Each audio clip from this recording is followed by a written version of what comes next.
across generations of Kenyan patriots that through hard work, innovation, and resilience, our farmers, traders, young people, workers, and professionals will rise to the occasion. With the strength of our imagination and effort, we can and must transform this nation with the imagination of our own minds and the work of our own hands. I speak to you today with a deep conviction that our country is firmly on the path to stability and progress. We have weathered turbulent times, navigated serious challenges, and through courage, policy decisions pursued with resolve, we have not only stabilized our economy, but also charted a clear course to long-term prosperity. Since August 2022, Kenya has recorded an average annual growth of an average of 5%, outperforming the global average of 3.3% and the regional average of 3.8%. Just last month, the International Monetary Fund projected our GDP to reach US dollars 132 billion. That is 17 trillion Kenya shillings, making us the largest economy in our region and the 6th largest economy in our continent. At the same time, inflation has declined sharply from 9.6% in October 2022 to 3.8% in May this year, well below our target of 5% and bringing welcome relief to households and businesses. This reflects the strength of our economic fundamentals and the impact of our bold reforms. During the same period, the shilling appreciated by nearly 20% against the US dollar, from Kenya shillings 162 to Kenya shillings 129, making it one of the best performing currencies in the world. The central bank rate has decreased from 13 to 10%, lowering the cost of borrowing and spurring private sector activity. Additionally, our foreign exchange reserves now stand at US dollars 10 billion, extending our import cover from 2.5 to 4 months. Ladies and gentlemen, the affordable housing program stands as a powerful symbol of the socio-economic transformation underway across Kenya. Last week, I had the privilege of handing over keys to the first 1,080 social housing units in the new Mukuru estate in Nairobi. As I said then, while it was a life-changing moment for the new homeowners, it was equally one of the most profound and consequential days in my political career to witness how a deliberate government policy can uplift lives, restore dignity, and offer hope to communities that have long lived on the margins of our society.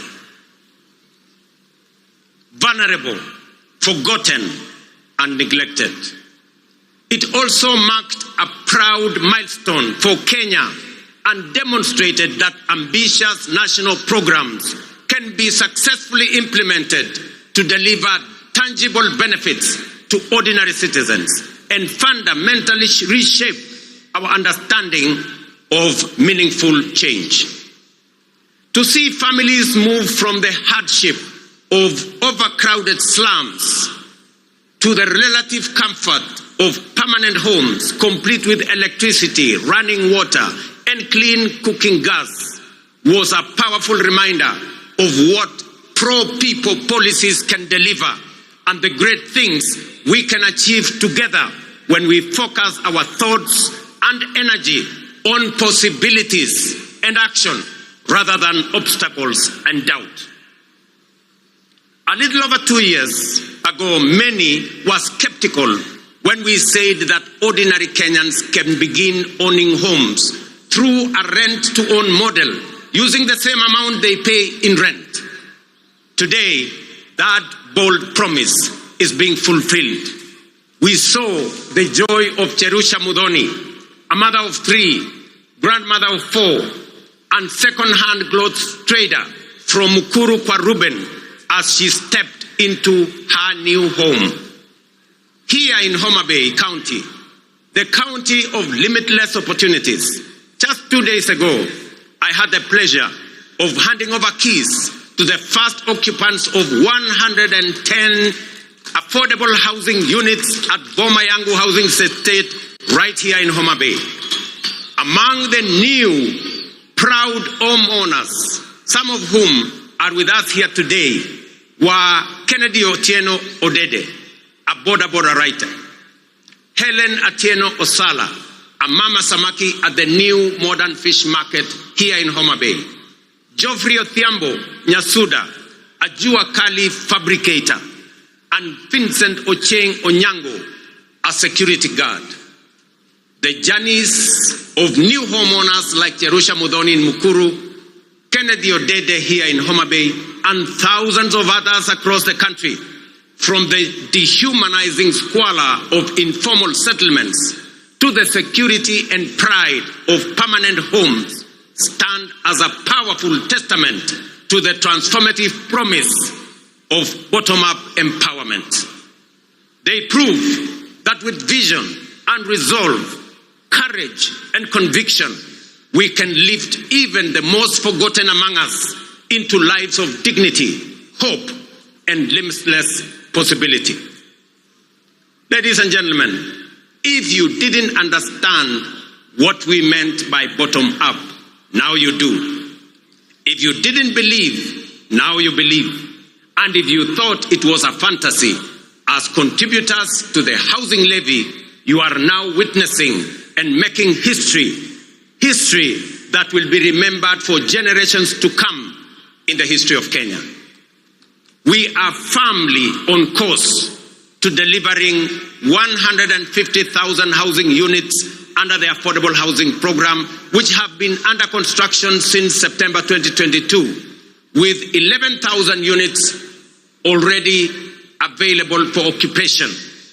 Very soon, I shall be handing over keys to new homeowners in Bahati in Nakuru, in Elbakon in Nakuru, in Mabera in Kuria West, in Mgwen in Nandi, in Milimani in Kakamega, and also in Vihiga counties, Nanyuki, and many others across the country. The bottom-up transformation is reaching every corner of Kenya, leaving no one behind. Beyond providing dignified shelter, this transformative program is driving job creation, having already generated over 250,000 jobs. It is nothing short of a nation-building revolution, uplifting lives, growing businesses, and redefining the future of work and happy living in Kenya. Fellow Kenyans, in recognition and appreciation of the sacrifice made by patriotic Kenyans through their contributions to the housing levy, I am pleased to announce today that we shall be proposing to Parliament a reform to the law that will allow any contributor to access an affordable home loan of up to 5 million shillings at a single-digit interest rate, applicable towards any housing unit in the market. This facility will also enable contributors to offset existing mortgages, offering greater flexibility in their housing journey and allowing many to significantly ease their home financing costs. These reforms will ensure that every shilling contributed to the housing levy works for the contributor, whether through access to affordable housing, home loans, or mortgage relief. Ladies and gentlemen, word is beginning to get out throughout the nation that SHA is working, by which citizens mean that the transition challenges and teething problems are now behind us, and universal health coverage is now serving Kenyans and leaving no one behind. Since the rollout of Taifa Care in October 2024, 23 million Kenyans have so far registered with the Social Health Authority, a resounding vote of confidence in our reformed healthcare model. We are now recording an average of 50,000 new registrations every day, a clear testament to the fact that Kenyans have embraced a system designed to guarantee access to quality, affordable, and dignified healthcare for all of us. In just 8 months, SHA has disbursed Kenya shillings 43 billion in claims to facilities, with 4.5 million Kenyans having received treatment fully covered by SHA since its inception. For the first time in Kenya's history, under SHA, citizens can access free emergency services in all facilities funded by the government through the Emergency Critical and Chronic Illness Fund. This groundbreaking reform is eliminating the burden of mandatory deposits demanded by hospitals, especially during emergencies. To sustain this momentum, the government has allocated sufficient resources to fully fund primary healthcare services. Every registered Kenyan can now access care in public and SHA-contracted facilities at no cost. Taifa Care is universal in both word and deed. These healthcare services deliver transformation goes beyond the magnitude of numbers or of new beneficiaries to real impact on citizens. SHA is settling payments promptly, ensuring that no Kenyan is turned away due to lack of funds. Additionally, to expand access to comprehensive inpatient care, the Social Health Authority is prioritizing the enrollment of all Kenyans with a particular focus on those in the informal sector, many of whom were previously excluded under the now defunct National Health Insurance Fund. Although informal households account for approximately 80% of the population, they have historically faced significant barriers to access insurance. So far, 1.7 million informal sector households have successfully enrolled and paid for social health insurance, a record achievement representing the highest number of informal sector enrollment in a single year in the history of Kenya. To address persistent challenges such as irregular premiums and other contributions among informal sector workers, we are introducing an innovative and inclusive payment solution called Lipa Sha Pole Pole or Lipa Sha Mosmos. This initiative enables Kenyans to remit their annual SHA contributions through flexible, manageable installments, whether monthly, weekly, or even daily, based on their financial ability. It ensures families maintain continuous health coverage without financial strain, while simultaneously promoting the sustainability of the health insurance fund. Lipa Sha Pole Pole has been made possible through a strategic partnership between the Ministry of Health, the Ministry of Cooperatives and MSMEs, mobile network operators, and financial institutions through the Hustler Fund. The system is simple and accessible to citizens. Citizens can dial *147# and follow the prompts to enroll and begin their contributions immediately. In addition to enhancing access to health insurance, we have prioritized the availability of essential medical equipment in public health facilities. Moving away from the previous managed equipment services model, which placed maintenance and service delivery responsibilities solely on county governments. We have adopted a more efficient approach under the National Equipment Supply Program. Under this new model, the national government, working in collaboration with county governments, engages directly with equipment manufacturers and suppliers to deploy critical medical equipment based on county-specific needs. Payments are made on a fee-for-service basis aligned with the gazetted SHA tariffs. This output-based financing mechanism ensures that facilities are reimbursed only for actual services rendered. They are economies. Today, milk farmers are earning an average of 50 shillings per litre, are now earning up to 150 shillings per kilo, a remarkable increase 2 years ago. Tea earnings rose from Kenya shillings 138 billion in 2022 to 215 billion in 2024. Sugar production surged from 490,000 metric tons in 2023 to 815,000 metric tons in 2024, enabling us to reduce sugar imports by 70%, while increasing farmers' earnings from 50 billion to 90 billion. We have intervened with consistency and focus to ensure sugarcane growers receive fair returns for their deliveries and that they get paid in full and on time. To anchor these gains sustainably, we must recognize that increasing the efficiency of milling plants is central to farmers' interest. Efficient mills are more profitable and offer farmers optimal returns.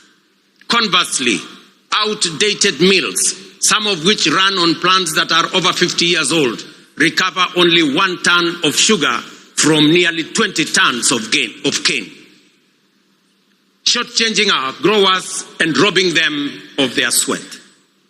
In this connection, the recent competitive leasing of 4 state-owned factories, Nzoia, Chemelil, Sony, and Moroni, is another strategic step to inject efficiency, restore profitability, and safeguard farmers' livelihoods.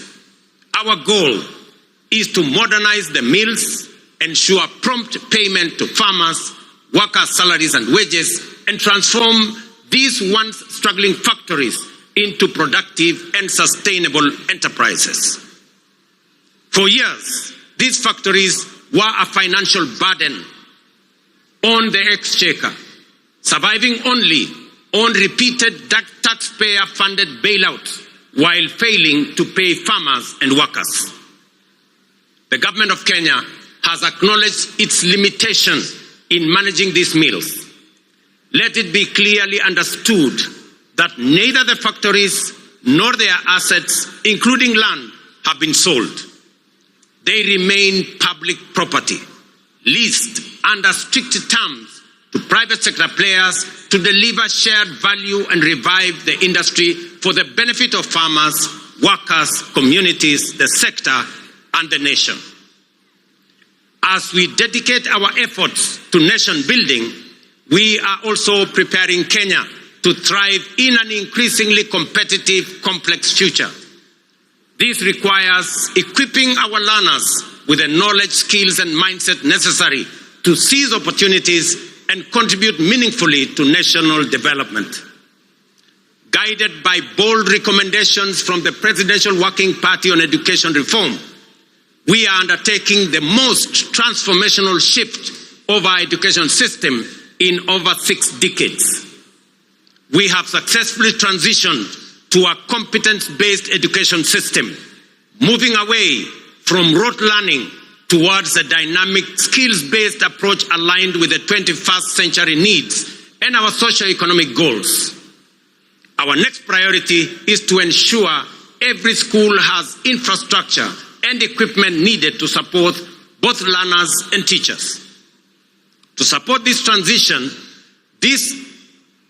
and respond to the needs of our growing population, we have undertaken the largest teacher recruitment drive since independence, employing 76,000 new teachers over a period of 2 years, and are on course on additional 24,000 teachers by January next year.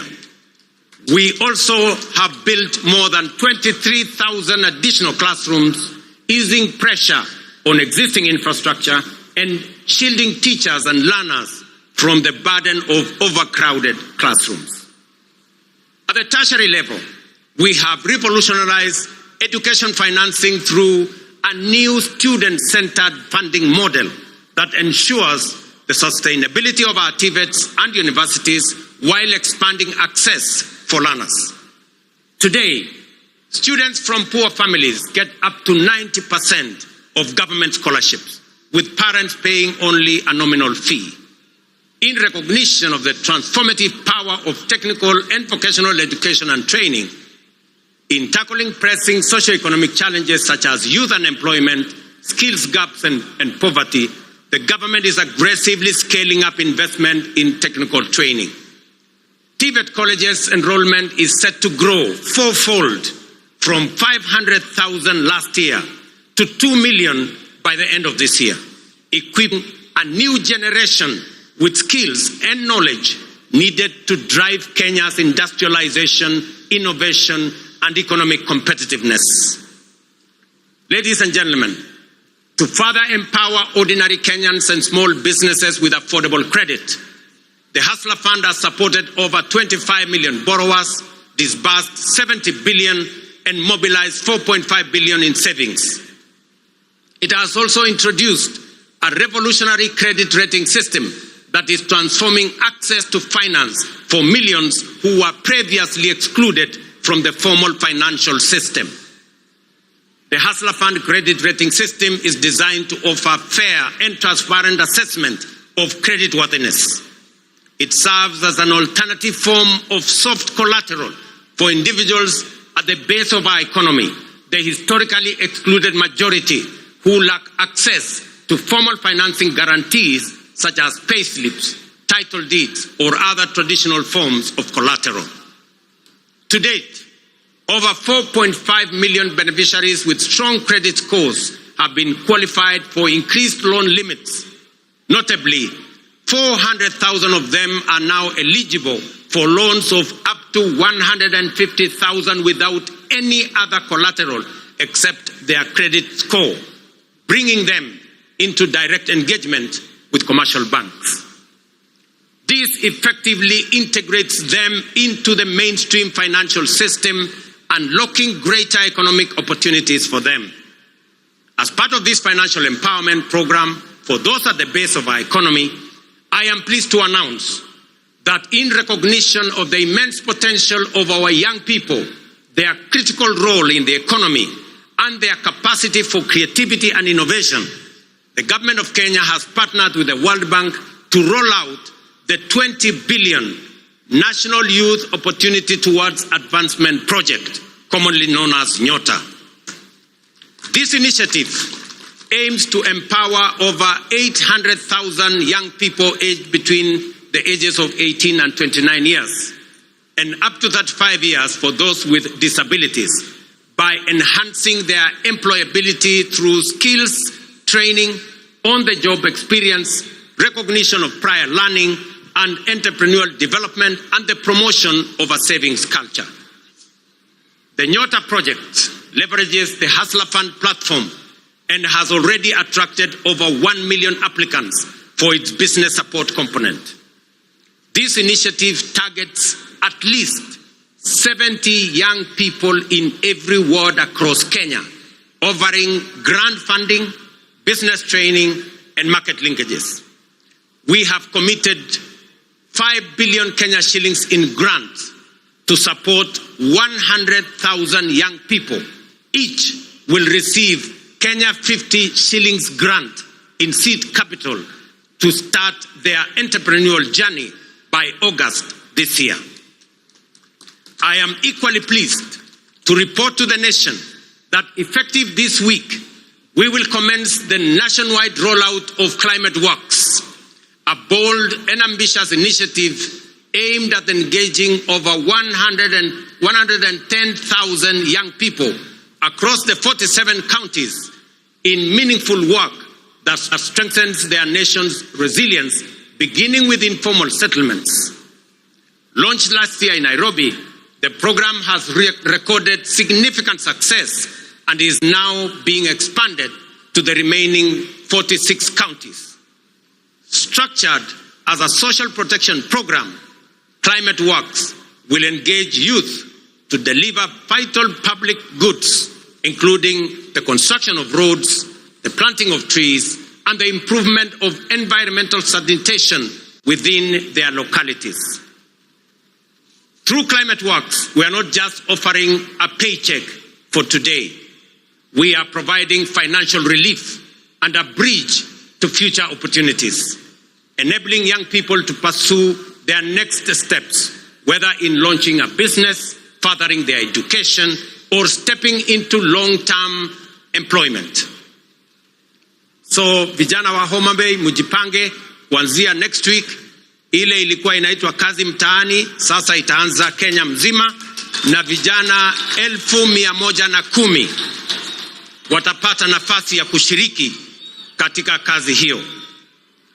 Ladies and gentlemen, the blue economy is a central pillar of the bottom-up economic transformation agenda with vast potential for job creation, food security, revenue generation, and rural development.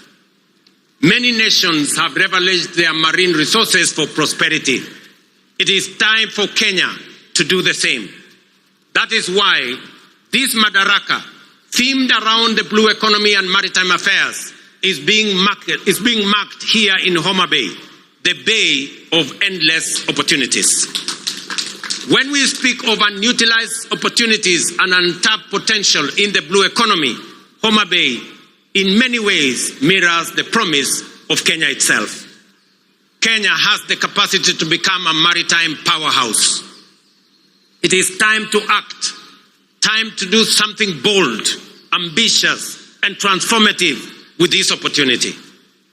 Recognizing this opportunity, the government of Kenya is prioritizing the blue economy as a key frontier for national socio-economic transformation. We are making deliberate and strategic investments in sustainable fisheries across lakes, dams, and oceans. A flagship initiative is the Kabonyo Fisheries and Aquaculture Services and Training Center of Excellence in Nyando.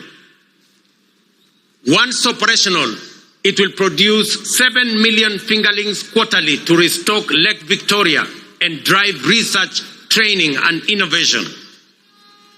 The facility will house a Nile Perch Innovation Center, an Aquaculture Resource Center, and the Kenya Fishing School, positioning Kenya as a regional aquaculture leader. Similarly, the Sagana Aquaculture Center is being modernized to serve as a national breeding hub to warm water species like Nile tilapia and African catfish. These initiatives will boost aquaculture productivity, improve nutrition, and expand livelihoods, aligning with Kenya's Vision 2030 and the bottom-up economic transformation agenda to expand fish farming into arid and semi-arid regions. In Mount Kenya's highlands, the Kikanjo drought hatchery is being upgraded to resolve issues like fingerling shortages and high costs, ensuring trout farming remains viable in cooler regions. At the coast, the National Mariculture Research and Training Center in Shimoni, under the Kenya Marine and Fisheries Research Institute, is cultivating maritime species like milkfish, mud crabs, seaweed, oysters, and prawns. This initiative aims to create jobs and improve livelihoods for about 200,000 people across 5 coastal counties. The development of Liwatoni and Shimoni fishing ports will further expand deep sea fishing capacity to 24 vessels, fully unlocking our maritime potential. We have completed 7 modern fish landing sites on the Indian coast and 3 on the shores of Lake Victoria. Additionally, 5 more landing sites are under construction in the coastal counties of Kwale, Mombasa, Kilifi, Tana River, and Lamu at the cost of Kenya shillings 1 billion. Due for completion by September this year. 9 new landing sites are also planned around Lake Victoria, in Kisumu, Busia, Siaya, Migori, and Homa Bay, with a budget of Kenya shillings 1.5 billion. To strengthen the fisheries value chain, we are also building modern fish markets with cold storage and hygiene facilities. In the coast, markets are being constructed in Likoni, Malindi, and Kibuyuni.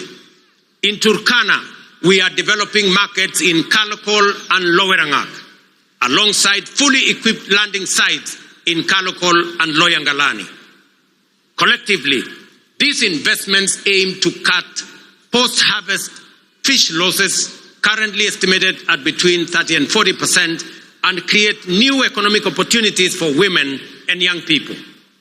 The blue economy currently contributes 36 billion to our economy, which is only 0.6% of our GDP, but has the potential to contribute Kenya shillings 400 billion through both capture and culture fisheries.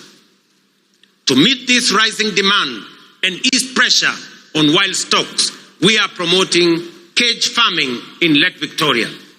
As of 2024, over 4,000 cages have been established in Kisumu, Siaya, Homa Bay, Migori, and Busia, producing 12,000 metric tons annually, mostly of Nile tilapia.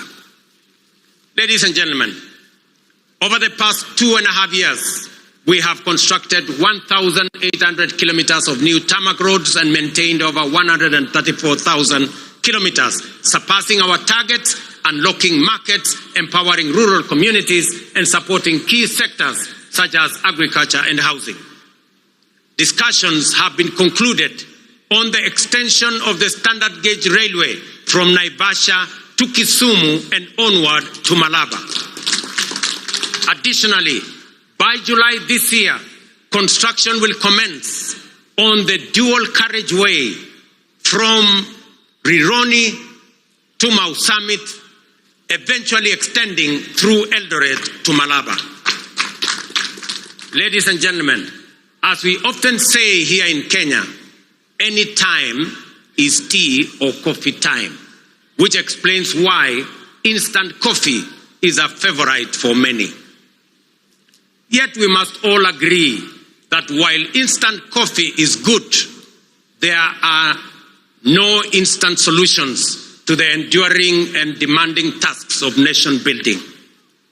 Real change takes plans, persistence, and discipline. Promises must be followed by action and the willingness, discipline, and grit to do what is necessary day by day. Above all, we must overcome the fear of change, knowing that today's world demands courage, conviction, and bold leadership. The transformation underway throughout our country is real and considerable. Profound change is taking place before our eyes. Our children are getting quality education and relevant education. By January next year, we will have employed 100,000 teachers, the highest number in our nation's history, to help build the workforce of the future. Roads are connecting communities. Electricity is reaching every village. Dignified homes are rising across counties. Farmers are feeding the nation. Millions now access quality health care without barriers. Border riders are getting affordable credit, and Mama Mboga are thriving in modern markets nationwide. This is bottom-up economic transformation in action. No longer a distant dream, but a lived reality for millions of hard-working Kenyans whose dreams are now within reach.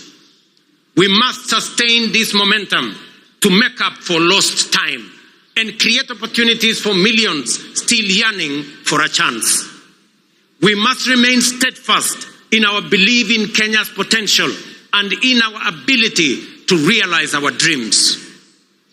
Let us never become a nation that stopped believing, nor a people who only dreamed but were too afraid to act.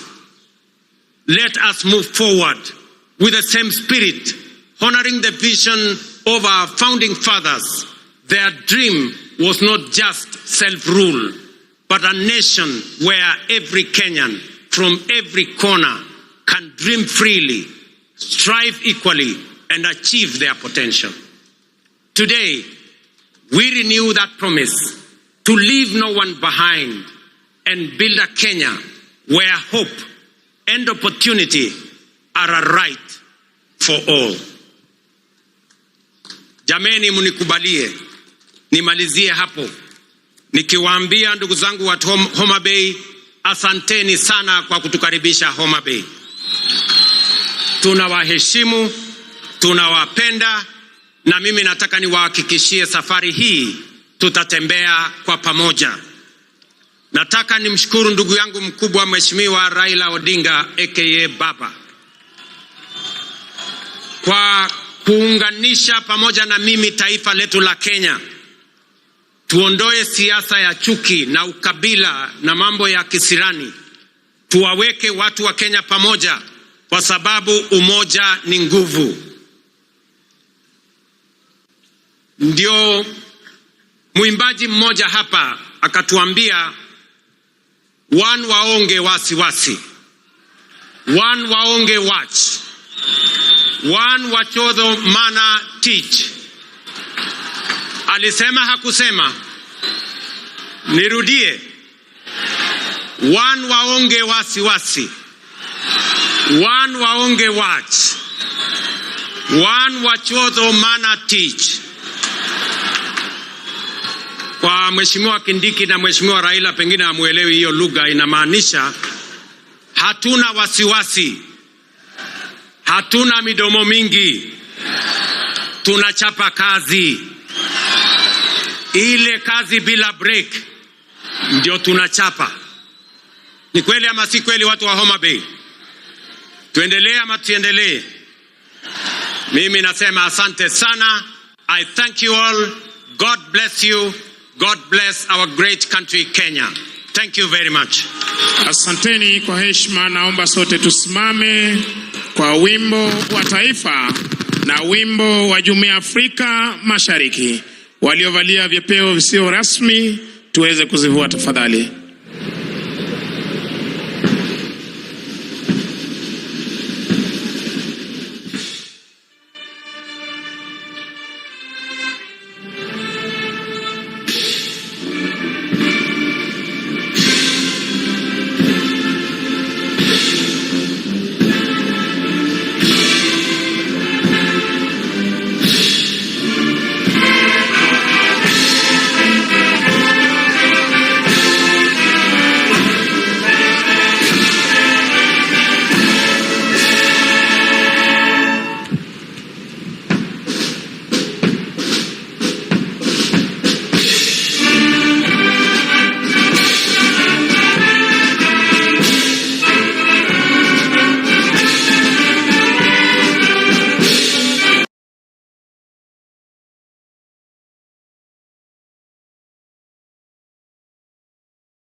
Asanteni sana. Tafadhali tuketi chini.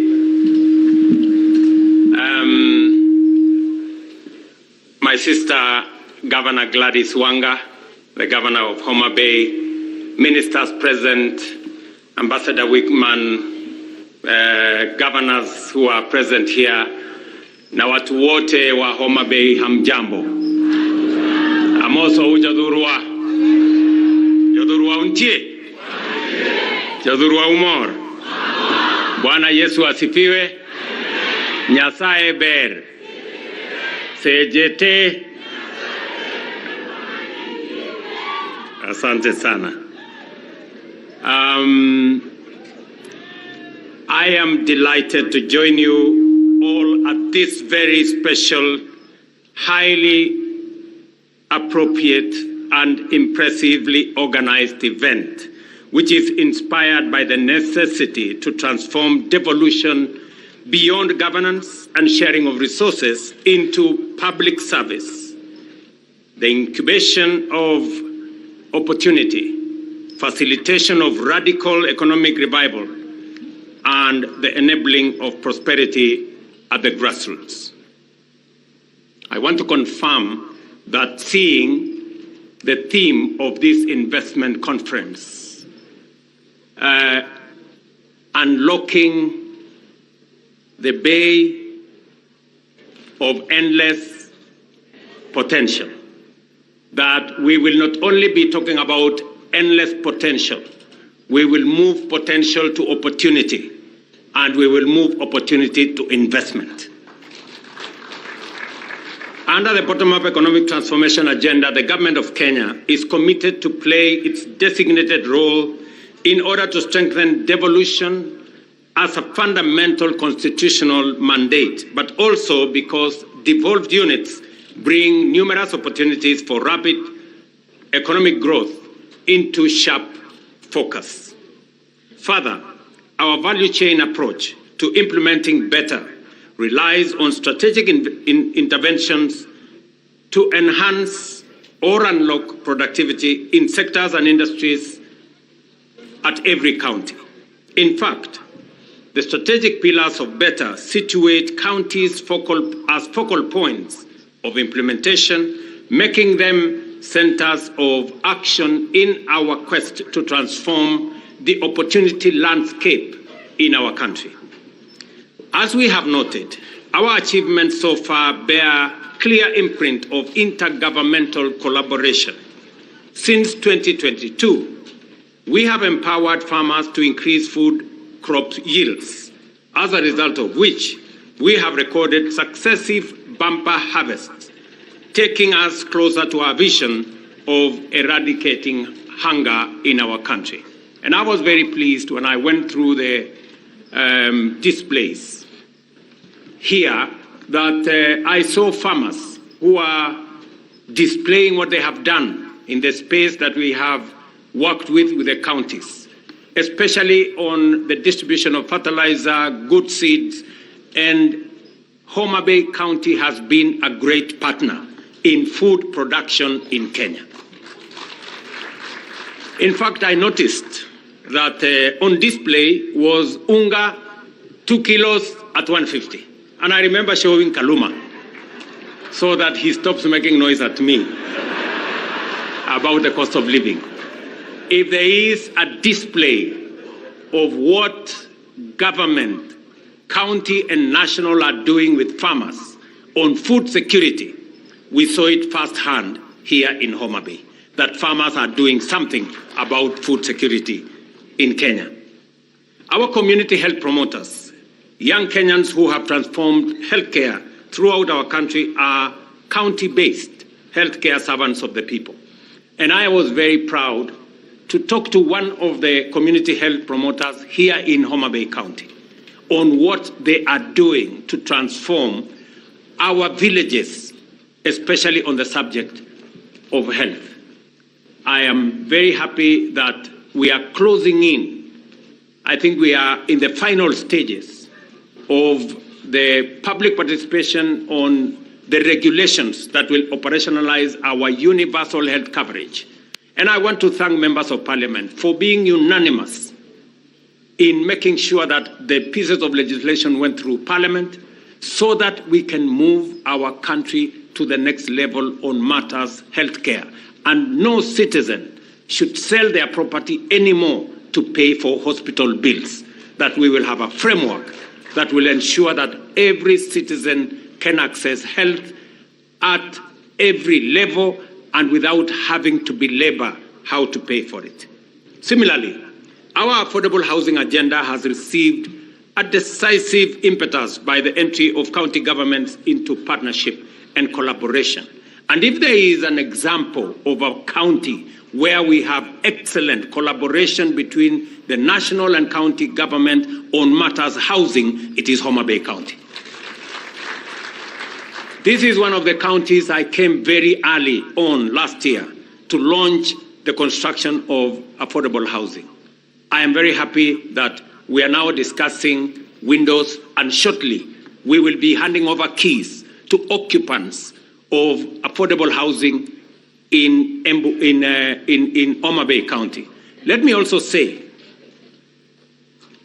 that apart from the units that are going on now, we have another 5,000 units of affordable housing in Homa Bay County that have already been procured, and we will need approximately 15,000 young people in Homa Bay County to participate, to work in the housing program here in Homa Bay. And I am expecting architects, engineers, quantity surveyors, plumbers, electricians, masons, carpenters, and many others to work in these sites, young men and women from Homa Bay County. I am very happy and very excited that this is moving on and is moving our country in the direction of making sure that our young people have access to employment so that we can do this again together for the young people of our country.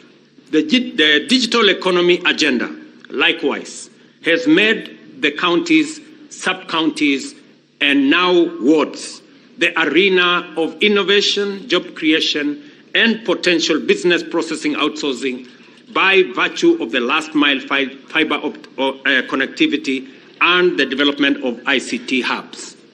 I want to tell the good people of Homa Bay County that that program is your members of parliament have changed the law. I have signed a new law of CDF where it will be possible now to have an ICT hub in every ward in Kenya. And I am looking forward, God willing, when we come here for the celebrations that Wanga has asked for the Madaraka or Mashujaa celebrations that we come here. I will be coming here to see the ICT hubs that will have been built by our members of parliament. And I want to confirm to the people of Homa Bay County, as I do for every other ward in the Republic of Kenya, that as the members of parliament build the ICT wards, we are going to deploy internet, we are going to have gadgets, we are going to have computers, and we are going to have teachers to teach these young people, because it is our plan to make sure that we have at least 500,000 young people working on our digital jobs platform by the end of next year. Nyinyi mnanielewa watu wa Homa Bay?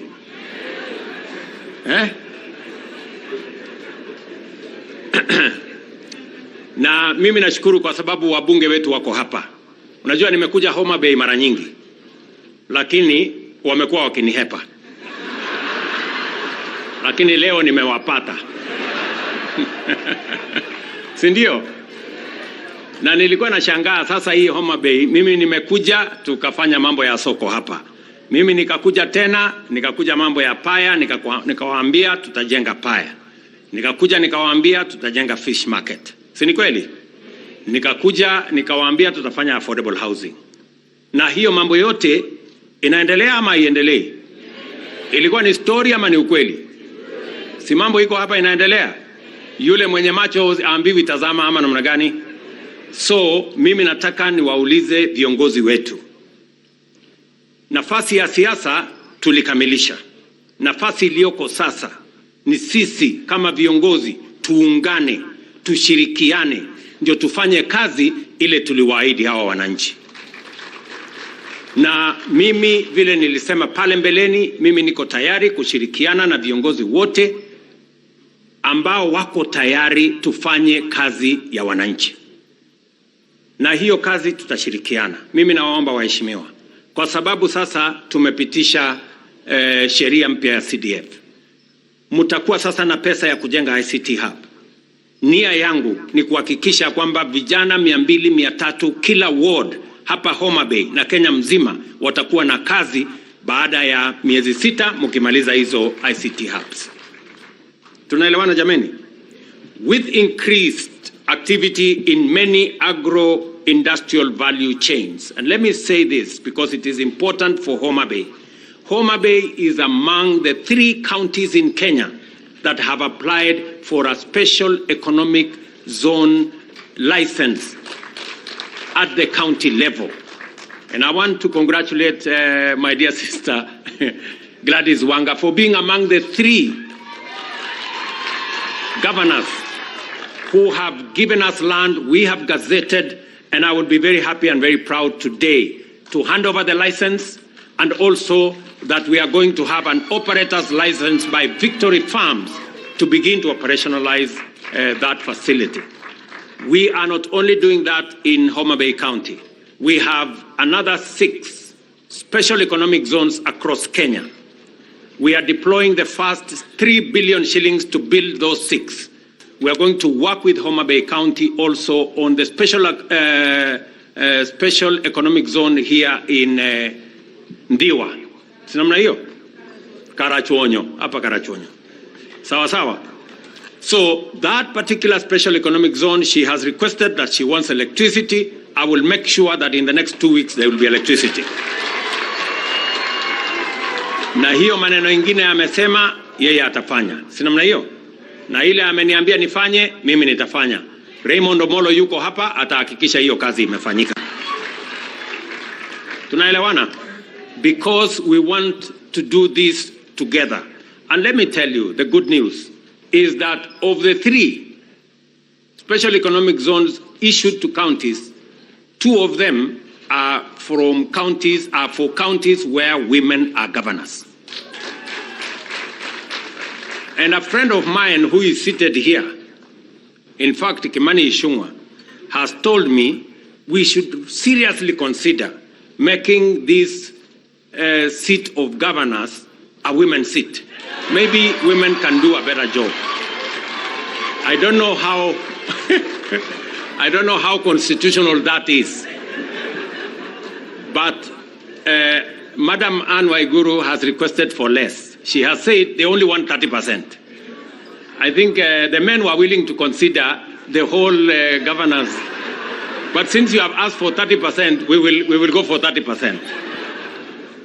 So I want to tell the G7, our great women governors, that you have my support as you do the wonderful job that you are already doing. You have my support, women governors. You guys are doing a wonderful job. And I want to encourage others. If you have a chance to elect a woman governor, don't squander that chance. Elect a woman governor. Let me also say here in Homa Bay County, we have already concluded the county aggregation and industrial park with the county government. We have deployed the necessary resources because we want to achieve several things. Na mimi nataka wale waheshimiwa wako hapa wanisikize vizuri. Tuko na mambo manne ya muhimu ambayo lazima tufanye kama Wakenya. Tuachane na vyama kwanza kando, tuachane na mashindano kando. Tukubaliane kwanza transformation ya Kenya itafanyika kwa njia gani. Ya kwanza ni kuhakikisha kwamba tunatatua tatizo la food security, ama kupatikana chakula ya kutosha katika taifa letu la Kenya, tuondoe aibu ya njaa. We must never be a country that cannot feed itself. And we cannot do much on empty stomachs. We have to feed ourselves so that we can do that which we are planning to do. And that is why it is important that we work together to make sure that we produce enough food. And we must work with our farmers. And the plan that we have already deployed has shown results. Last year, for example, on maize, we produced 44 million bags. This year, we have taken it to 67 million bags. Our plan is that the end of this year, we must take it to 80 million bags. We must stop importing food into Kenya. We must grow it. Let me say the following, that it is not just food that we are, it's not just maize. Actually, we are spending 500 billion Kenya shillings every year to import food. That is not good news at all. We need to deal with that challenge of importing food into Kenya. We need to grow our food and save ourselves the 500 billion Kenya shillings. We cannot continue to import maize. We are importing rice. We are importing wheat. We are importing edible oil. We are importing sugar. We must stop it. And we can only stop it if we grow it locally, if we produce it locally. So the plan we have on producing locally is a great plan. And I am happy that Homa Bay County is among the counties that is working with us on this journey towards making sure that we reduce on imports of food into our country. One of the areas is the one my good brother Mvuria has mentioned. Here, blue economy, we decided that blue economy is going to be among the areas we are going to invest in, because we have a potential of $1 billion just to produce if we focus on our blue economy. And it is the reason why the great people Bensuda nataka unsikize. It is the reason why in this lake front we are putting up, and Mvuria is here, he's going to explain to you in greater detail, 11 fish landing sites. When I told the people of Homa Bay we are going to build a fish market here, they may not have believed me, but I want to tell you in the next 4 months, that fish market will be ready. I told you we are going to build a pier here. I want to promise you that in another 4 months, that pier will be complete. I am now telling you we are investing another 1.5 billion Kenya shillings on 11 fish landing sites along this lake.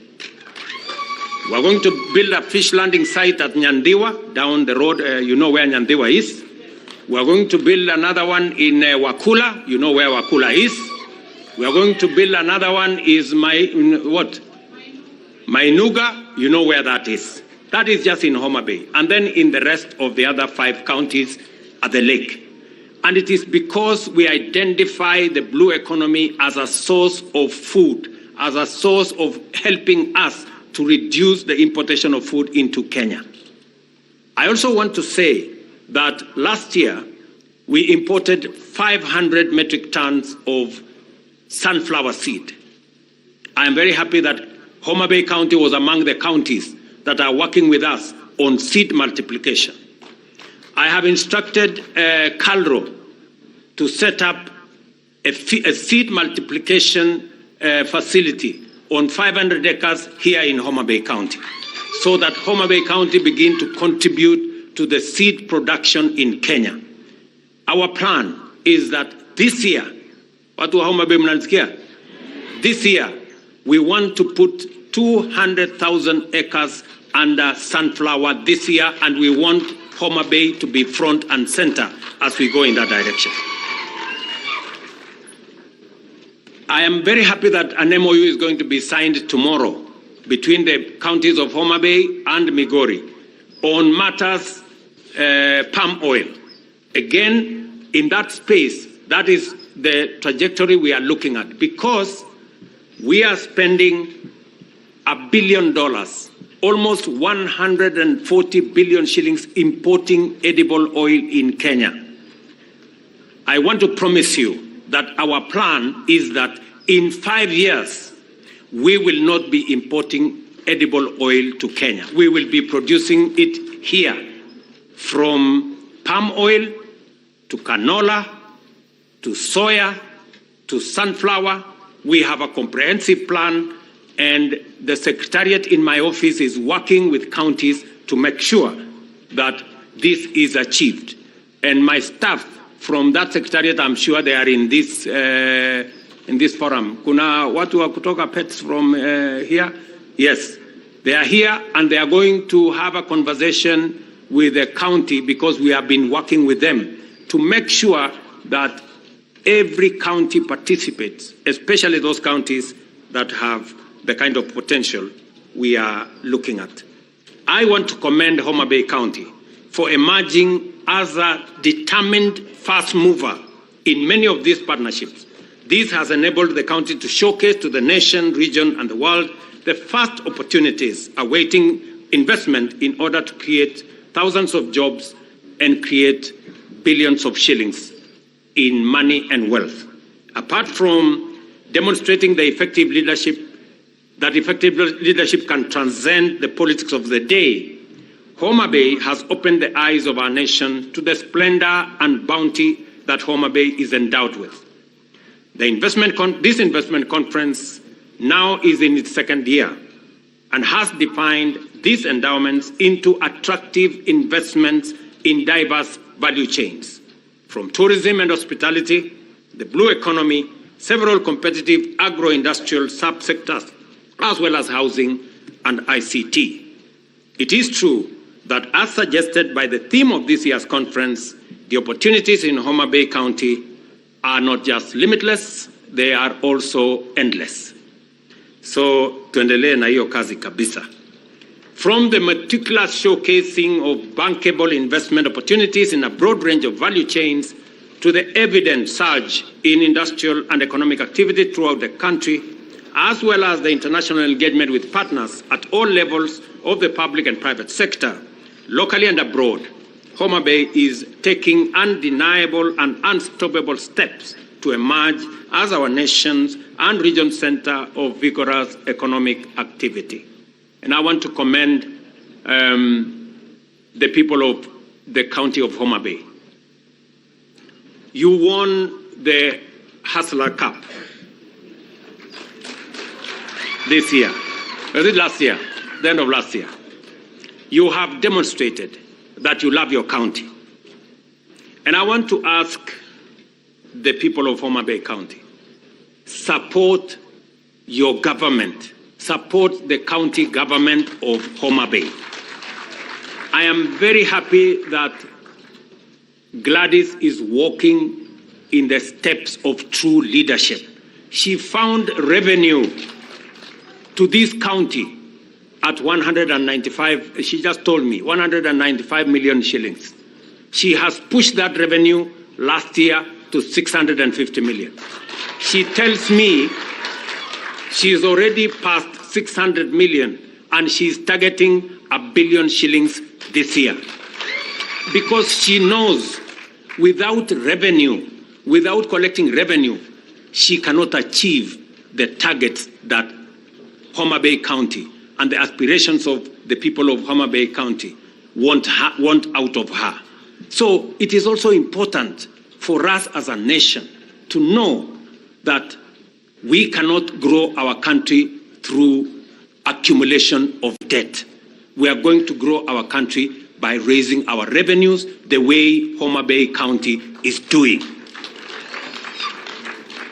So wale watu wananiuliza maswali mingi, wakuja wasome kutoka kwa Gladys. Si ndio? Naona Kaluma hapo ame.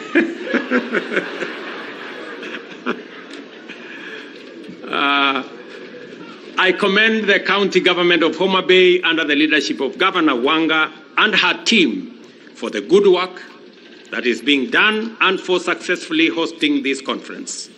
I am particularly encouraged by your proactive attitude to opportunities for development, and I urge you to keep up the leadership, teamwork, and drive in order to deliver for the people of Homa Bay, because when Homa Bay wins, Kenya wins. I encourage all investors to move with confidence and engage with the opportunities presented by the county in this conference. The national government stands ready to do its part in facilitating investment at the counties and in leveraging the existing partnership with Homa Bay to provide investors with the best chance to create jobs, create wealth, and expand their enterprises. I am very confident that the more we do this together, the better our country will be. We must all understand, the people of Homa Bay must understand that each and every person has a contribution to make for Homa Bay to be a great county. And it is the same. Each and every Kenyan has a contribution to make for us to be the great country that we all want Kenya to be. And therefore, it takes commitment, it takes sacrifice, it takes hard work, it takes working together, collaboration, unity, and pulling together for us to take our country to the next level. I want to tell Kenya from Homa Bay that we have a great country. It is our duty, it is our responsibility to make it greater. And each and every one of us has a contribution to make. I want to ask leaders, those of us who have the privilege to be leaders in Kenya. We are not necessarily the best. It's just that we have an opportunity. Let us work together. Let us build the spirit of unity together. Let us forge what will make this country a better country for all of us. As we discuss the opportunities in Homa Bay, we will be discussing the opportunities in all the other 47 counties, and they are immense. It is for us to work towards building an environment that will give investors the confidence to invest in our country so that, as I said, we can transform the potential that we have into opportunity and move the opportunities into investments that will then unlock the job opportunities, unlock the wealth creation, and take our country to the next level. So, friends, let me say I am truly delighted to be here. I am sorry I would have come earlier. I tried to excuse myself from coming to Homa Bay this time, but it was not possible. You know how difficult it is to say no to Gladys. And so she made sure that she called everybody around me and I didn't have peace. So I just had to come. So because I have another engagement, I will not be in a position to take long and to be here. But I want to say that to the people of Homa Bay, we will work with you. We will work with the county government of Homa Bay as we work with the others to make sure that our country is greater. When I came for the campaigns, I slept here. I am probably the only presidential candidate in independent Kenya who does not come from this region, who came and campaigned and slept in Homa Bay. And there are things I told you guys, and you thought it was a joke. Now you can see it is not a joke. Sindio?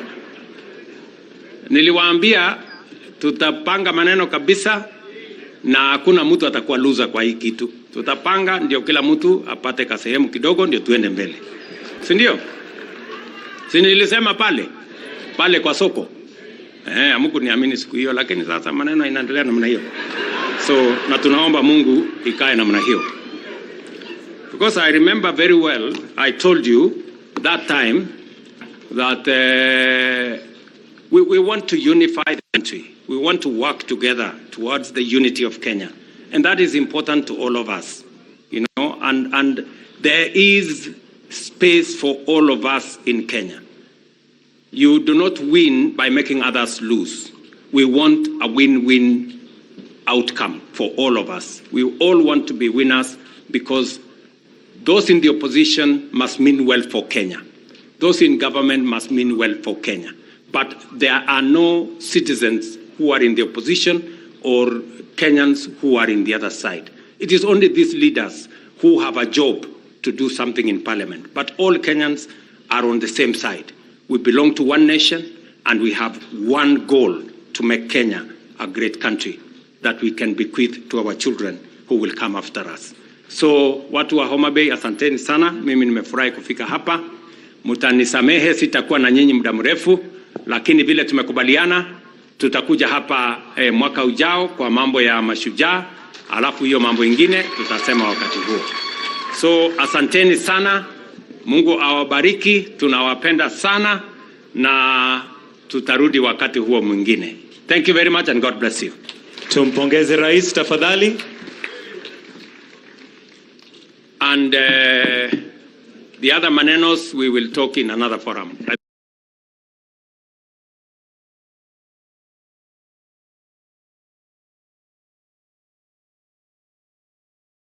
Masuala ya mipango ya miji kwenye mwenge wa kaunti, tulikuwa tumearifu kwamba tutakuwa tunaelekea moja kwa moja katika kaunti ya Homa Bay kuweza kusikiza yatakayokuwa yanajiri na kutazama kongamano la uwekezaji katika kaunti ya Homa Bay, kaunti ambayo inaongozwa na gavana Gladys Wanga. Ni hafla shughuli ambayo inatazamiwa kuhudhuriwa na Rais William Ruto. Hebu tusikize na kuendelea na hayo yanayojiri huko Homa Bay. For your support. There are many areas that we will agree on, but there will still be areas that we will disagree on. And that is the beauty of our democracy. That is the beauty of our political system, that the minority will have their say while the majority have their way. Thank you, and we welcome you to Homa Bay. Thank you very much, our Senator, for that those wonderful remarks. I would like to recognize the Deputy Governor of Homa Bay County, Honorable His Excellency Joseph Oyugi Magwanga. Asante sana, na najua tuko na Deputy Governors wengi. Tafadhali Ayub Savula, Deputy Governor of Kakamega, is here. Bwana Kitezo, Deputy Governor of Vihiga, is also here. Let me recognize, and Deputy Governor of Bomet is also present here. Asanteni sana. And the Deputy Governor of Embu is also present here. Asanteni sana. I want to recognize, because I didn't see him on that line, Honorable Karoli Omondi, MP for Suba South. Tafadhali, asante sana. MP Jalango of Langata, asante sana. MP Senator Ojenda of Kisumu. Asanteni sana. I want to recognize in a special way our Vice Chancellor of Tom Mboya University, Professor Chola. Professor, you have moved this university in a mere 6-7 years from a farmers training college into a world-class university that Tom Mboya is. We thank you, and I know you were supposed to make remarks, but because of time constraints, we will just recognize you and let you know that we immensely thank you for your support. Your Excellency, with your permission, I will invite a few of our partners here, very few, and they will make very, very small remarks in a very short time, because I know they understand that we are now at 45 minutes out of the 48 minutes that were left. So they know that 30 minutes of those are yours. And we have here, Your Excellency, governors. We have Governor of Siaya here, His Excellency Orengo, Governor of Machakos here, Her Excellency Wavinya Ndeti, Governor of Nakuru here, Her Excellency Susan Kihika, Governor of Embu here, Her Excellency, she's also chairman. We call her chairman of, the party we would like to be bigger than, but is trying to be bigger. We say, anyway, chairman and Governor of Embu, Her Excellency Cecily Mbarire, and of course the chair of the Council of Governors, Anwar Guru, and Governor of Kericho County, Eric Mutai, and we are very, very happy to have the governors present here with us. So if I invite you, please just know that we have a very short time, and I'd like to invite Gatsby Africa, if you can just take your 2 minutes to come. Please, Bwana Sam, haraka kidogo, tafadhali. Ni dakika ni 2 na tutamalizia hapo. Yeah. So we will have Major General Otieno, Jules Ngankam, Miss Nessim Devji, and Paul Russo. Please be nearby if you're a bit far. Your Excellency, sir, go to the speech. No, I'm reading the speech. All protocols observed. Today is a great day because we're in Homa Bay, where we've been supporting a county that has endless potential in commercial agriculture. And I'll just take less than a minute to say, Your Excellency, that there are many sectors in Kenya that have really good opportunities for sector transformation for the economy. And this is the work that Gatsby Africa does, and we are championing that with the Governor of Homa Bay, and we're very happy that this is the day that we can actually show the potential for that sector. So we welcome you all, and we hope that you come for the session in aquaculture in the afternoon to see the potential that this country has. Thank you.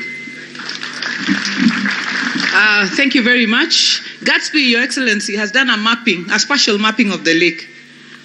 It's just going through the processes to get to cabinet. But now we know where we can put fish cages, we can put this or the other without guessing. So it's a great job that Gatsby have done.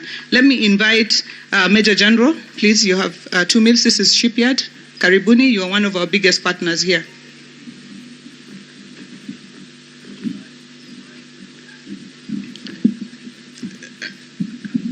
In the interests of time, sir, the Kenya Shipyards Limited is focusing on the exploitation of the blue economy. We have provided the country with the capabilities that will allow us to focus on exploiting the blue economy. For Homa Bay, we have already started with developing the pier for them. We are also going to focus in terms of activating lake transportation. We have provided vessels that are safe, and I think, sir, they were demonstrated when you toured our shipyard. And moving forward, sir, there are other areas where we are going to engage with them, especially in terms of using the special economic zone to build capacities in terms of shipbuilding, in terms of even just economic transformation. We want to build skills so that Kenyans can be a seafaring nation. We want to thank you very much for your support, sir. The government has supported Kenya Shipyards Limited very well, and we're excited. Thank you. Thank you very much. As I use that opportunity to recognize our platinum sponsors, the County Pensions Fund. If you're here, please just rise up and wave. I know that Jose Akili is supposed to be here, but he's not around. But asanteni sana for working with counties as a pension fund that is reliable. Asanteni sana. And the Kenya Airports Authority, Caleb Kositan, you're the chair. We know that you're expanding Kabunde for us, and you're also a platinum partner in this conference. Asanteni sana. Your Excellency, the County Pensions Fund is working with the county government of Homa Bay to build for us the county headquarters with a stretched payment period. So this is the kind of agreement, because we do not have the money to pay, but they are working with us to do that. We really, really thank them. Jules Ngankam. Jules, please come. Come quickly. Jules is from the Africa Guarantee Fund. This is a big fund of millions of dollars that is going to support women across the globe, the small women traders, micro, small, and medium enterprises. And that's why I told him to come and see the women, the real women. He's based outside Kenya, but Karibu, Jules. 2 minutes. Thank you very much. His Excellency Dr. William Samoei Ruto, the President of the Republic of Kenya, all protocol observed in a matter of time. Ladies and gentlemen, I'm honored to represent the African Guarantee Fund at the second County Investment Conference. So I believe that this conference is coming at the right time, as the African country are still recovering from the consequence of the COVID pandemic and also the war in Ukraine. So these two events has led to the increase of bad loan in the bank's portfolio, the worsening of the food crisis, and the currency depreciation.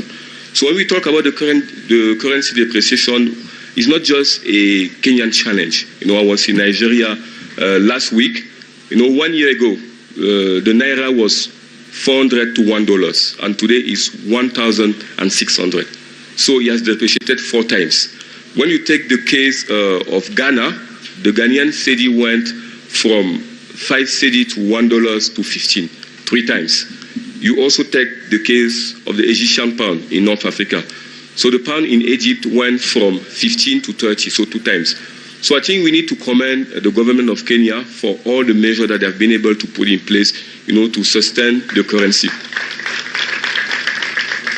So we are here today about unlocking the potential.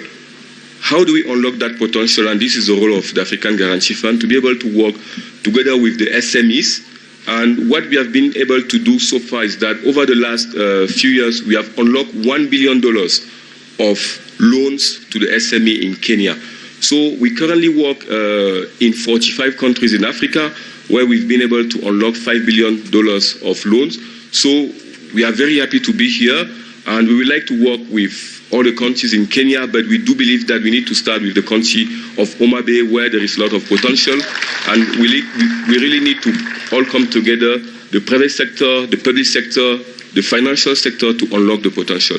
Thank you very much. Asante Simi. Thank you. Thank you very much, Jules. We are happy that you're planning to start with Homa Bay. Pia tuko hapa na governors ambao wamefika Homa Bay. Hawa ni marafiki wa Homa Bay. Majority leader of the National Assembly, Kimani Machungwa Ichung'wa. Karibu sana. Kimani Machungwa Ichung'wa. That's how I call him. He's my colleague for a long time. Asante sana.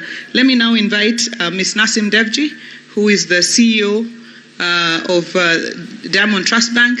Karibu. In just 2 minutes, I hope you will be able to deliver the message. Sorry.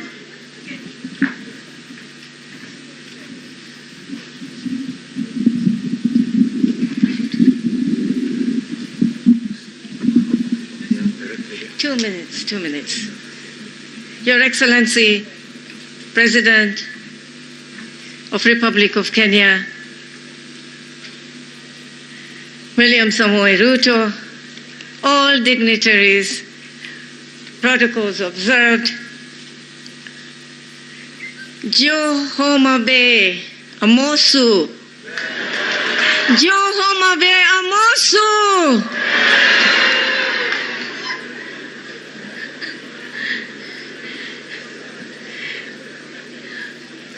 So 2 weeks ago, the governor of Homa Bay was at Diamond Trust Bank and came to discuss particularly the issues and the agenda of this particular conference.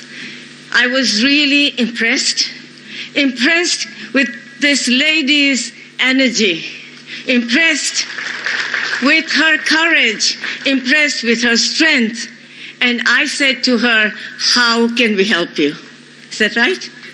And we went on discussing, we had some lunch together, and we agreed on certain areas of support from Diamond Trust Bank, which includes financial inclusion, which includes financial literacy, low-cost housing, and support for blue economy. So these are the 3 or 4 or maybe 5 areas that we will support the governor with. Governor, thank you very much for encouraging me to be here, because I'm really for supporting women. I myself is a woman who come from a very, very marginalized family. But nothing stopped my journey, nothing should stop the journey of our Governor Gladys and all other governors, the G7 whom I met last night. And I have to say something else, otherwise my staff will get really mad at me, and that is the word called erokamano. Erokamano.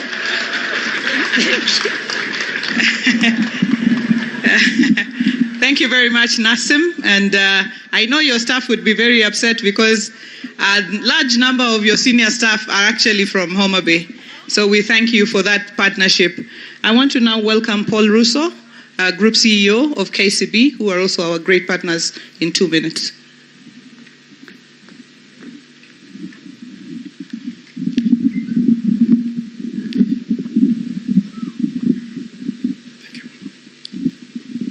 Your Excellency, Dr. William Samoei Ruto, the President of the Republic of Kenya, all protocols observed, the Governor of Homa Bay, we truly thank you for the partnership.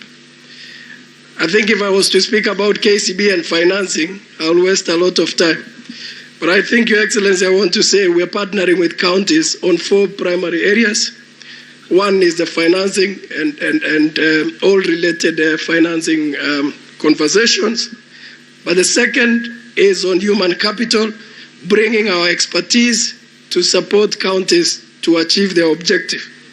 The third, Your Excellency, is on technology, scaling up initiatives, whether it's in collections, but as well as enabling, counties and governments. And finally, Your Excellency, is partnership, which is what tells why we are here. When Governor Gladys reached out to me just after election, we mapped out what we can do to support Homa Bay County, and I'm glad that we've been part of this conversation. For everyone that is here, we're actually here looking for investors to enable the vision of Homa Bay County. And Your Excellency, you can be assured that KCB will be there to enable those visions. Thank you very much. Thank you very much, KCB, for your partnership, not just with Homa Bay, but with most of our counties. You work with us very well. Let me invite Dr. Ruto, not the president. Well, he's the president of the Chamber of Commerce.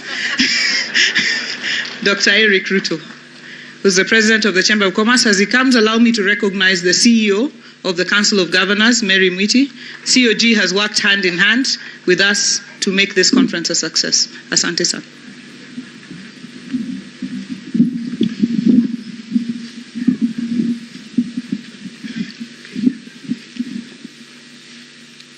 Thank you very much, Your Excellency, the President, Dr. William Samoei Ruto, the President of the Republic of Kenya. I'm Dr. Eric Ruto, so maybe next time you don't confuse. All the dignitaries who are here, senior government officials, and the investors who've come to Homa Bay. As Kenya National Chamber of Commerce and Industry, our commitment as a private sector is that we are going to partner with all the counties in Kenya, 47 counties that we are present in 47 chapters. In terms of market access, we've come here to Homa Bay, and one of the products that we want to be able to provide market is a fish. And we have one of our patron members, Your Excellency, during our international trips that we accompany you, we went to Dubai. One of these members was listed in 77 supermarkets in Dubai, and they've committed that they are able to buy all the fish from Homa Bay. We've discussed with the governor. We are going to work with the cooperatives to see how we can be able to export the fish from here to other countries. And I'm sure you've done your part to bring the dollar from 160 to 145. The private sector, we are going to do our part to further bring the strength of the Kenya shilling against other international currencies. We are also supporting the SMEs, especially in financial access. Your Excellency, you've led with the Hustler Fund. Since 22nd December last year, exactly 3 months and 5 days, we've given loans to 6,500 small SMEs. Approximately it's at 5,000 with a very good repayment rate. So in terms of password, Your Excellency, we have the password for the SMEs to be able to have a financial access. In addition to that, as the county set up their county aggregation industrial parks, we are setting up the software. You are doing the hardware. We are in the process of training the SMEs. We have a program of approximately $40 million that we're going to partner with the SMEs across the country. And finally, for purposes of cross-border trade, we have an association with Timea Africa. I can see the CEO is here. We have registered approximately 9,000 women traders to access markets of 5 East African countries, starting from Kenya, Tanzania, Rwanda, Burundi, and the rest. And in terms of advocacy, Your Excellency, the Governor, you know, in the chamber, I have the SMEs who are here. I came yesterday. We discussed with the 8 sub-county leaders of the chamber. There were quite a number of issues in terms of ease of doing business and the cost of doing business in Homa Bay. And I want to report that yesterday we had a discussion with the Governor. We have agreed, especially on the levies, and I'm sure this is very good news to make Homa Bay a good investment destination. Thank you very much, Your Excellency.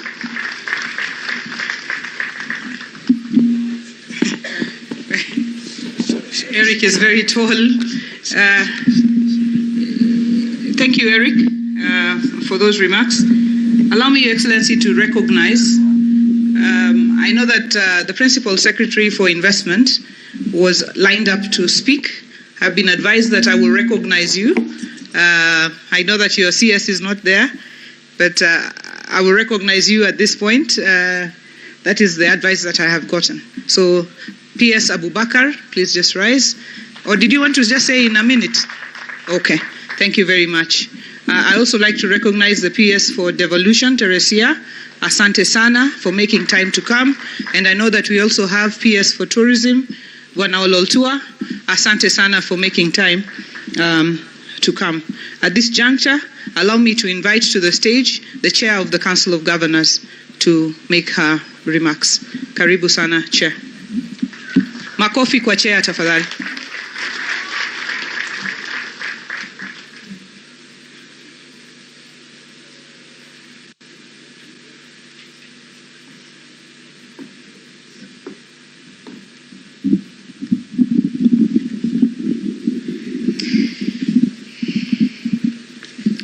Your Excellency, the President of the Republic of Kenya and Commander-in-Chief of the Defense Forces, Your Excellency, Honorable William Samoei Ruto, my colleague, Excellency Governors, Cabinet Secretaries present, Excellency Ambassadors and Heads of Missions, all protocols observed, good afternoon. Opak Ruoth, Ungima, Amoso. Your Excellency, today marks a significant moment as we gather to celebrate the fruition of my sister and Gladys Wanga's visionary leadership in organizing the second Homa Bay International Investment Conference. On behalf of the Council of Governors, I would wish to extend our heartfelt congratulations to Governor Wanga and her team for their exceptional dedication and foresight in orchestrating this landmark event. The vibrancy and dynamism exhibited in bringing together stakeholders from diverse sectors and geographies epitomize the spirit of progressive governance and socio-economic advancement. In the spirit of our theme, Unlocking the Bay of Endless Potential, let us embrace change and innovation in the ever-evolving landscape of investment. As Winston Churchill once said, the pessimist will complain about the wind, the optimist expects it to change, while the realist adjusts the sail. In the spirit of this theme, we ask that we embrace change and innovation in the ever-evolving landscape of investment. The Homa Bay County International Investment Conference serves as a beacon of progress, not just for Homa Bay County, but for the entire nation. It provides a platform for collaboration between different levels of government, the private sector, and key stakeholders.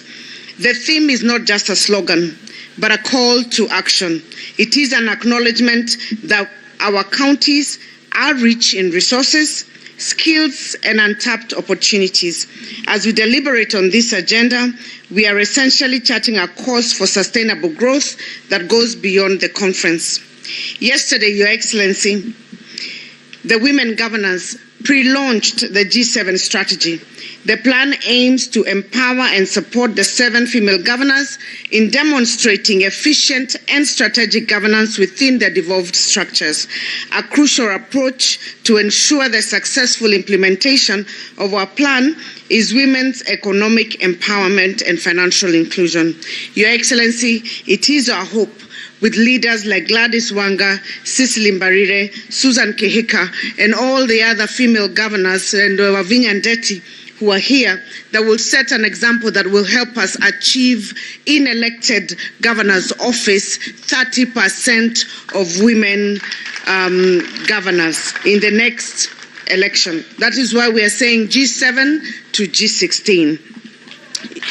Your Excellency, county governments are in sync with the national agenda of bolstering the country's production capacity to revitalize key sectors, aiming to enhance productivity and eliminate hunger and lower the cost of living. Your Excellency, each of the 47 county governments has unique opportunities for investments, and all of us have identified our value chains and are working with the private sector and stakeholders under the implementation of the KIPES initiative to ensure that we are working to improve employability and to bring investments in this in our counties. Your Excellency, in addition, the counties have gone further to provide a conducive business environment. They have worked in the adoption of digital technologies. They are working with youth empowerment and establishment of incubation hubs. Your Excellency, we are also providing necessary infrastructure and amenities so as to attract these investors. Distinguished ladies and gentlemen, and Your Excellency, as a council, we note and appreciate the role of the private sector as partners in transforming the county's development and growth through investment. We are very grateful to the private sector for your contribution is immense and is evident across all the counties. As I conclude, I would wish to urge us to seize this opportunity to work together, to share insights, and pave the way for a brighter future, not only for Homa Bay, but for all counties in our great nation. I am confident that this conference will serve as a catalyst for transformative change and set a precedent for collaborative economic development initiatives across Kenya. To my sister, Governor Gladys Wanga, your fervor for leadership echoes the famous Luo proverb, Rabot Thako Kileng. Rabot Thako Kileng. For those who don't know, Angeo the Luo Martin, meaning a woman's throw never misses its target. This sentiment is vividly manifested in the proceedings of this conference. We wish you all the best and success in the conference. May you get many investors, and may all the women governors thrive from G7 to G16. Asanteni sana, erukamano. Thank you very much, Your Excellency. Anne Waiguru, our chair, and our G7 champion. Your Excellency, these ladies have been here with me since Sunday. They have, we've had a good time here. They have really supported. And Your Excellency, you know, hata kama vitu ilikuwa saa ingine inaenda namna hii, these ladies have really stood strong with me. Asanteni sana, Lady Governors, for your strength and making sure that this day is the success that it is. I'd like to recognize PS Betsin Jagi, PS for Blue Economy. Asante sana, and you are our sister and friend here. And the son of the soil, the son of this soil, doctor, the son of the chest of the soil, Dr. Raymond Omolo, who's a PS for Interior, of whom we are proud that Your Excellency that you have appointed from Homa Bay, and we thank you. We continue to thank you for having him in your government. We really thank you for that, Your Excellency. I recognize Ahmed Farah, member of the National Investment Council, Filippo Amato, Trade Councillor of the EU delegation, representing the EU delegation here, representing Ambassador Henriette Geiger, Chinese Embassy delegation, who are also here, Netherlands Embassy delegation, our partners from Australia, Anderson Consulting, who have worked with us free of cost, together with our Turkish friends who have come, Mahesh and your team. Really, really feel that we thank you, Anderson, for your friendship and support. Your Excellency, at this juncture, I would like to invite Her Excellency Ambassador Meg Whitman to make her remarks. Your Excellency, Ambassador has walked this journey with me to get this conference to where it is. You'd think it's an American government conference. Thank you very, very much, Meg. Well, thank you very much, Your Excellency, President William Ruto, all protocols observed.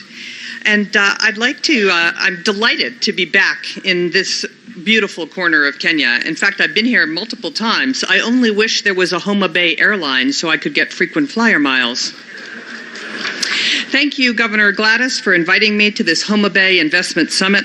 I've been so impressed by your efforts to attract investment and deliver economic growth to your county.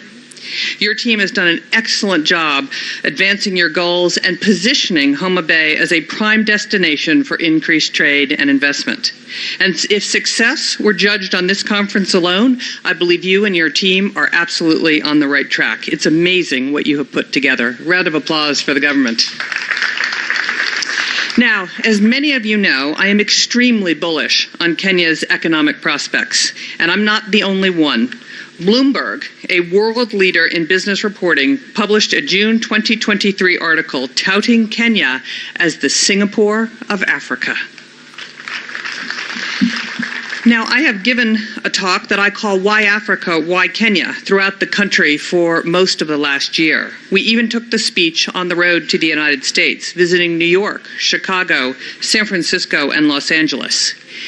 And I think many of you know that the key element of why Africa, why Kenya, is if you are a company looking for supply chain diversification in a country that has 93% or more green energy, then Kenya is your destination.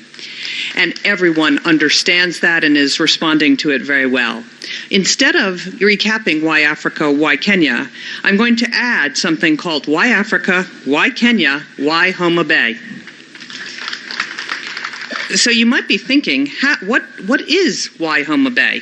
Well, at the beginning of these remarks, I mentioned the great work that Gladys and her team have done to market Homa Bay for its endless potential. Her strategic focus to grow the Homa Bay economy is spot on. The governor knows that Homa Bay, just like Africa and just like Kenya, has its own unique set of advantages. And I want to underscore 4 of them. First is the potential for regional market access.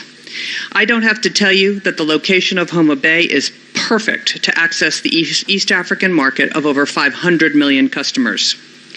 Education. The growth of any great economy often hinges on a great university, working with the private sector and the government and investors to get that flywheel going.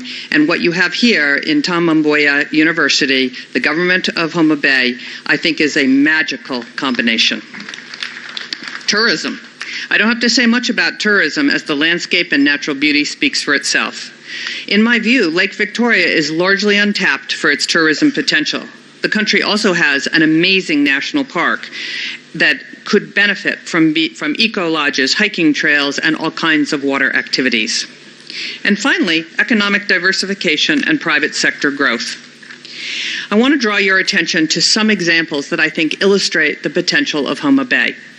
Gladys has outlined 3 priorities: agriculture and agribusiness, the health sector, and the blue economy. Let me just highlight 2. BT cotton. At its peak in the 1980s, Kenya produced 38,000 metric tons of cotton, annually supporting over 200,000 households and providing significant foreign exchange earnings. Currently, this has declined to just 2,000 metric tons. Global demand for cotton is growing exponentially, with the apparel industry moving to Kenya. And I think Homa Bay is well poised to spearhead the cotton renaissance here in Kenya. Those apparel companies need raw cotton to be milled and to be ginned and then milled so that vertical integration can take place in Kenya. The number one reason apparel companies tell me they can't come is because you don't have cotton and you don't have your own fabric. I think Homa Bay is poised to make that happen. Second is the Cancer Research Center. Gladys's vision for the state-of-the-art cancer center will put Homa Bay on the map for advancing medical research, and the center will be a hub for all Western Kenya and countries sharing Lake Victoria. The work that the governor and this county has done on improving health of its citizens over the last decade is unparalleled, and you must build on that strength with a cancer center. And then finally is Victory Farms, aquaculture. Fish farming has been around for thousands of years, and the technologies and tools used today have not kept up with the times. However, since its inception in 2015, Victory Farms is innovating to change this dynamic, even using drones to manage water quality. Victory Farms has learned that pond color can infer future pond efficiency. So before there is some kind of a biological crash, Victory Farms is able to intervene and maintain top performance. With these advancements, I think the new name for aquaculture will be fish tech. And I think Homa Bay can be the fish tech capital of the entire world. So, although Governor Gladys and her team are focused on 3 priorities, which I support, it's not just limited to those 3. I see great potential in energy, mining, horticulture. Day and night, did not sleep at all to have this conference happen in the way it has. Please just rise and wave wherever you are. Tafadhali, asanteni sana. This team, led by the DG, mumefanya kazi kwa bidii, together with the Council of Governors team, and Can Invest, who have also worked with us, and the Kenya Tourism Board, who have worked together with us to get this far.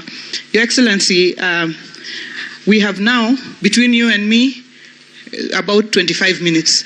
So if you allow me, I'm just going to use 5. And then the other one I will leave to CS Alfred Mutua, to also invite CS Mvuria, and invite you. So we are not going to go beyond 1 minute beyond the 1 hour. We are that disciplined. So, Your Excellency, allow me to really thank you for the work that you're doing together with us here in Homa Bay. The affordable housing program, today you don't have time, but it is nearly done. They are fixing the windows. Interestingly, the windows, to weld the windows and doors, the contract was given to a joint team of welders from Homa Bay County in totality, or Ugis, Mbita, everywhere. They came together and they saw a contract of 11 million for the first time in their lives. They are looking for money, so I'll be talking to Paul and Nasim and the others to advance them some credit so that they can do the windows, finish the windows, and this is what putting money really in the pockets of the people is about. I'd like to thank you for the lakefront and the pier that is currently being worked on by the Kenya Ports Authority and the shipyard, and it's really turning out to be a great place. And the fish market. When you came, you found the women washing fish, and you talked to them on top of a small rock there. They are no longer there, and the market is nearly 40% done, started in December. So soon, I'm sure, when you come back, when we are celebrating Mashujaa Day here, the first thing that you will do, Your Excellency, you will open the the market, and then we will come to the stadium, the Raila Odinga Stadium here in Homa Bay, to celebrate the Mashujaa Day. Your Excellency, hiyo twende tu namna hiyo, si mbaya. Your Excellency, we got sub-counties here. Suba West, Suba Central, and Suba North has remained, and we are very, very pleased. And Rachonyo West. So, Your Excellency, we are very grateful. There's one constituency that is the biggest that we have. It has remained as one sub-county. It's called Ndewa. So, they sent me and told me that one pia, ikikatwa kidogo, sasa hatuna maneno, hata tuongei. And the Rusinga Ring Road, the contractors are already on site. The Mfangano Ring Road is going on. The road from Sori is going on. So really, Your Excellency, we have a lot to thank you for. Sisi ni watu ya ODM tunapanga namna hii, lakini kama tumepangika hivi tunaendelea kusema asante hivyo. Your Excellency, welcome to the great Homa Bay County, the gateway to East Africa. It is with immense pleasure and gratitude that I stand before you today as the first female governor of Homa Bay County and indeed the entire western region. I'm filled with hope and excitement for what lies ahead and within our grasp. This international investment conference is not merely an envisioning of possibilities, but a testament to the unwavering commitment of our county in fostering economic growth and nurturing innovation across all sectors. The big question here is why Homa Bay, and Meg has done a fantastic job because we are the bay of endless potential. We have a vibrant and stable economy, skilled and dynamic workforce, suitable market access and infrastructure, availability of land for development, ease of doing business, and supportive legislative and policy environment. Importantly, we boast of well-developed transport infrastructure, including efficient road networks, enabling seamless connectivity within and outside the county. The establishment and operation of the Kabunde airstrip has further improved access to our great county. In Homa Bay, indeed, we no longer arrive. We land, Your Excellency. And I'm happy that Caleb is here because he's going to be expanding that runway so that bigger planes can come. Imagine the possibilities of investing in our agricultural sector, where innovative techniques and technologies can unlock greater yields and sustainable practices. Agriculture employs 74% of our local workforce, and it merely contributes about 25% to our gross county product. This presents an opportunity for greater investments to unlock labor, productivity, and profitability. Our CIDP has identified and prioritized a number of agricultural value chains, which are key in spurring our economic potential. We aim to revitalize cotton production. Your Excellency, we aim to be leaders in cotton production. We aim to produce 50% of the cotton produced in this country. How? We have registered 37,000 farmers on 42,000 acres. We, as a county, have bought 10 tons of seed, BT seed, for this season. costing about 50 million shillings. The government, Rivertex, together with industry, are also giving us another 10 tons. That makes it 20 tons. We can grow on about 20,000 acres this year. If the country grows on 60 or 70,000 acres, we will be going towards the 50% mark of cotton production in this country, Your Excellency. Na hao ni wakulima ambao wako hapa, they are registered on the Kiamis. We know them, where they are, how much land they have. It is not guesswork anymore because of the digitization of this sector. Our edible crop, oil crop variety includes sunflower, soya beans, groundnuts, and oil palm. And their anticipated production is 246,000 metric tons in 3 years. Tomorrow we will sign with Afropal our MOU together with Migori County, and we hope to move forward the oil palm discussion, Your Excellency. And sunflower, tumepata seed. We have it here, but we didn't want to distribute it in a hurry because we don't want to throw the seed to farmers we don't know. So I told my agriculture team, let our farmers, I want to seed them and the acres that they want to put this thing on so that we know where we are taking it. So Your Excellency, importantly, we have the potential of utilizing approximately 767,000 acres of land suitable for oil palm production. To achieve this, we seek to raise about $27 million, which we will do slowly together with our partners. Additionally, we are investing in sweet potatoes in Kabondo, Kasipul, as well as pineapples, which grow in Rangwe, Your Excellency. Aquaculture is a big area for us. We envision opportunities in our fishery sector, with about 80% of Lake Victoria being in Homa Bay. When Gatsby has done the research, they have shown that 40% or 45% of production of aquaculture should be able to be done here in Homa Bay.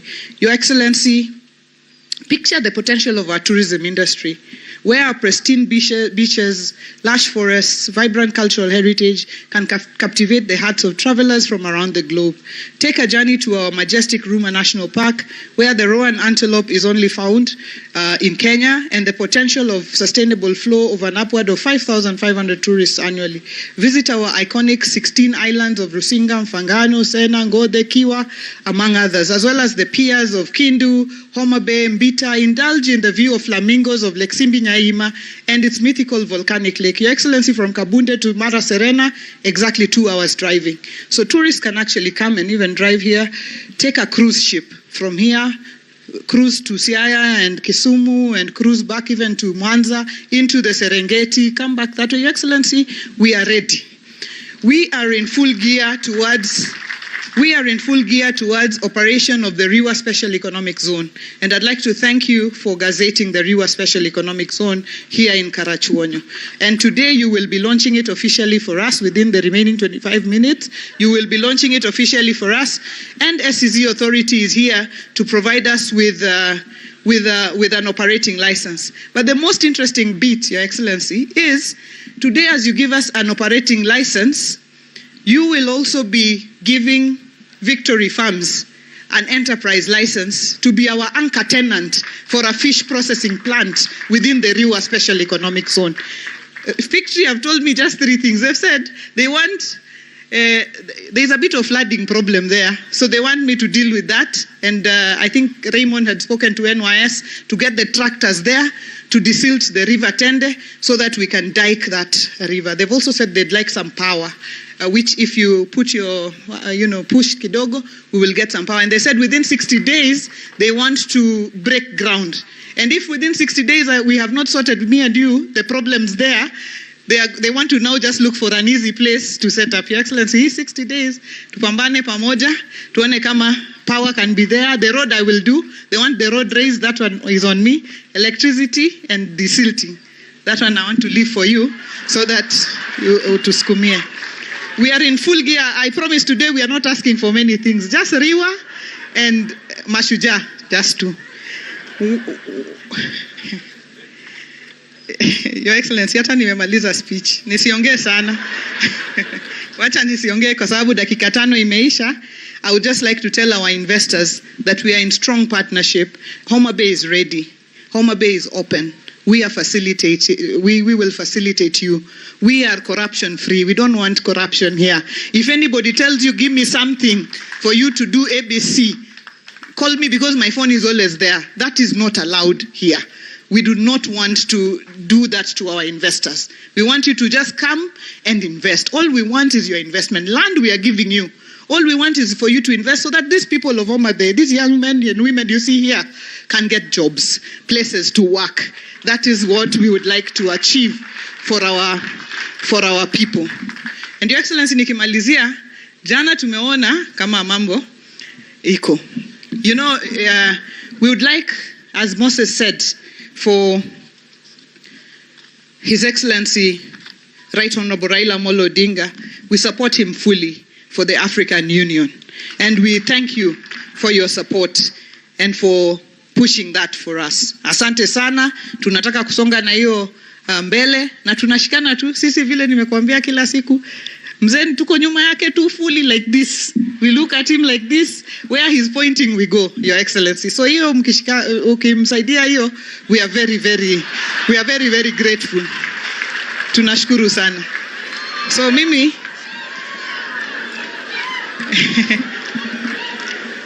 hatuna shida. Your Excellency, we thank you. 20 minutes are left, and I'd like to invite CS Alfred Mutua to take over from here and invite CS Mvurya, who will in turn invite His Excellency, who will be running back to the airport as soon as he gives his remarks. Asanteni sana na Mungu awabariki. Makofi kwa wageni wetu wote. Asanteni sana. God bless you.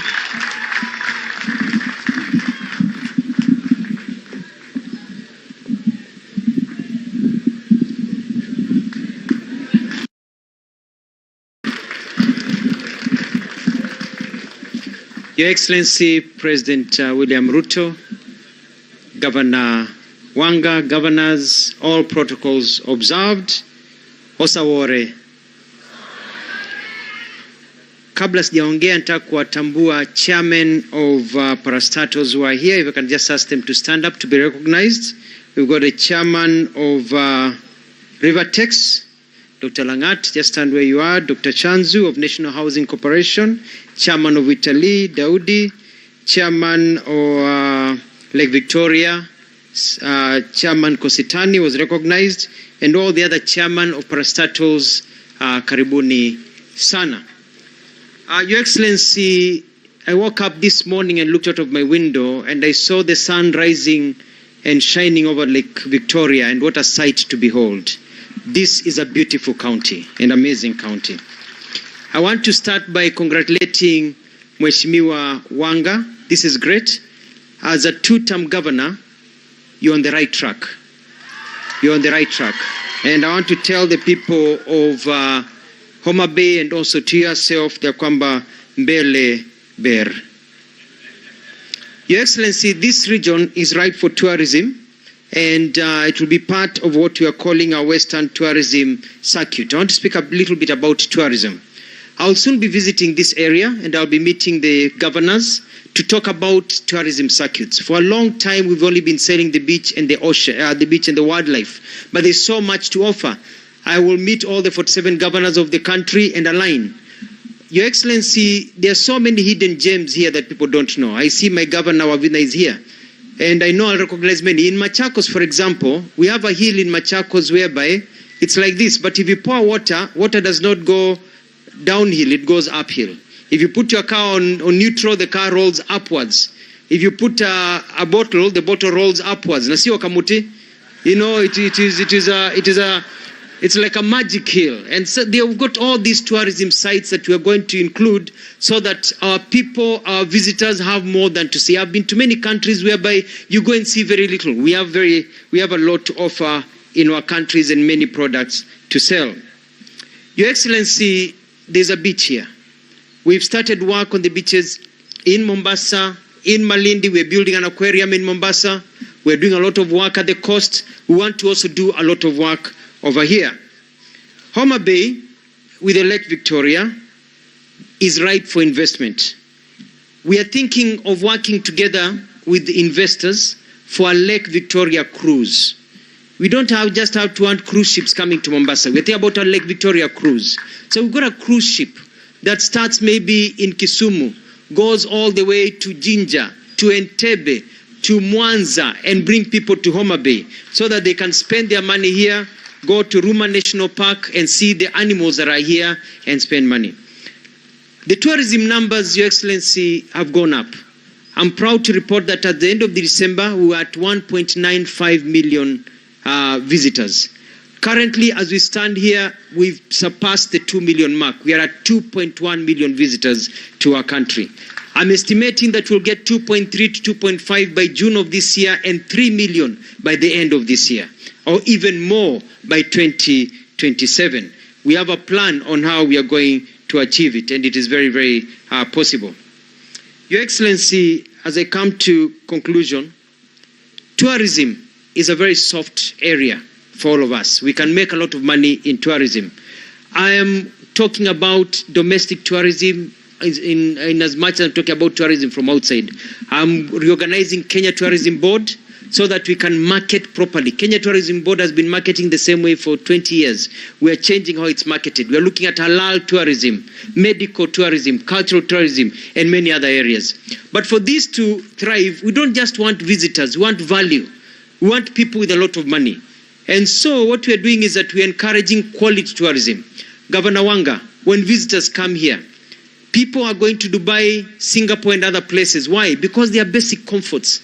Every area, there are clean toilets, there are beautiful malls, there are good health centers. So we need to invest on the comforts that will bring and value tourism to our country.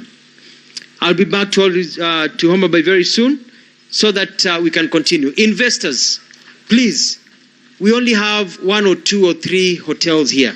This place is ripe for hotels. For some of us who know how the hotel industry works, and with Wanga giving free land, if you want to invest and make money, I call upon you, please come and invest for build hotels here in this area. And finally, I want to say that the sun has risen and is witnessing a new dawn in Kenya. Dreams are becoming a reality, and if you want to make money, then as Governor Whitman said, this country, under the leadership of William Ruto, is a place to be. Mbele iko sawa. I want to welcome my brother Mvuria machache, alafu mwalike Mheshimiwa Rais. Shukran.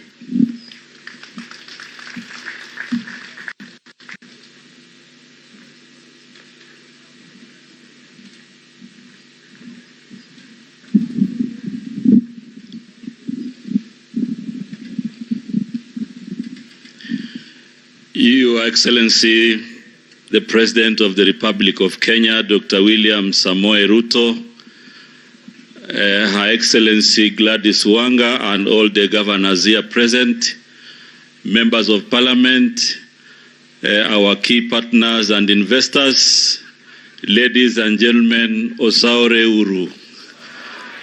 Osaore Uru. Erokamano. Your Excellency, I will be very brief, but before I say 1 or 2 things, I want to recognize the presence of our government spokesman, Honorable Mwaura, is also in the midst. Your Excellency, I want first of all to congratulate the Governor of Homa Bay for putting in a great investment conference, which is really inspiring and also showing that devolution is the way to go. Your Excellency, I know you are pressed with the time, but I want to also appreciate your commitment to foster the relations between the 2 levels of government, and I want to assure you that in the cabinet, on behalf of my colleagues and all the PSS, we will endeavor to support you to make sure that we continuously grow the partnership between counties and the national government. Your Excellency, more particularly Homa Bay County is a very potential county in terms of blue economy and maritime affairs. And just to give a synopsis, 86,000 metric tons of fish in the last 1 year, 58% came from Homa Bay County. And because, Your Excellency, I will have an opportunity to come back, I only want to assure you that the directions you gave to make sure that we do infrastructure in the Indian Ocean and Lake Victoria, we are on course. We have mobilized all our partners to ensure that we make that a reality. And therefore, Your Excellency, on matters maritime, you had directed the shipyard and the ministry to work together. And I'm sure when you went to see the exhibition, you already saw that something is happening. So, Your Excellency, I only want to assure you that the decision to make blue economy a standalone, we will work together with everybody to make sure that we inspire the potential of blue economy in our country, and will involve all the 47 counties. So, Your Excellency, without much ado, I wish to ask everybody to rise so that we can welcome His Excellency to make his remarks. Karibu sana, Your Excellency.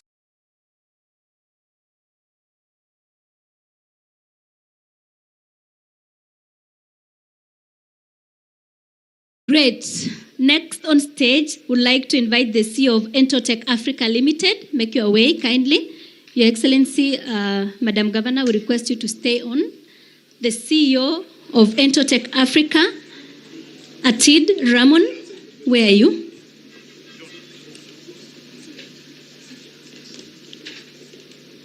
Thank you. The investor, Entotech Africa Limited, is the special purpose vehicle incorporated in Kenya by ARC Entotech Limited of Australia. The company focuses on creating and developing innovative solutions for the treatment and management of mixed solid waste and other wastes in an environmentally sustainable manner. The county government of Homa Bay greatly welcomes this partnership, as it will not only make the towns and the whole county clean, but it will also create jobs for the youth and bring to the front cutting-edge technologies that is tried and tested in Australia. Let's appreciate them. Kanyido. Kakod. Kapolo. Jean Asir from Yasmak International on health sector. Let also Devan Karma, MD for Rift Valley Products on the cotton value chain, to come closer. Yasmak International is a leading investor in healthcare in the East and Central Africa region. The investor has entered into this MOU with the county government to set out the framework for a 50-bed mother and child specialist hospital. This intervention will go a long way in addressing some of the negative health sector indicators like early childhood mortality and maternal death. In addition, the intervention also seeks to address the critical question of teen pregnancy through advocacy. The county government applauds Yasmak team for partnering with the County of Endless Potential in this great journey. Let's appreciate them once more. As Devan Karma makes his way, let's have Dr. Charles Nyambuga, the chair of Manda University's Trust, closer.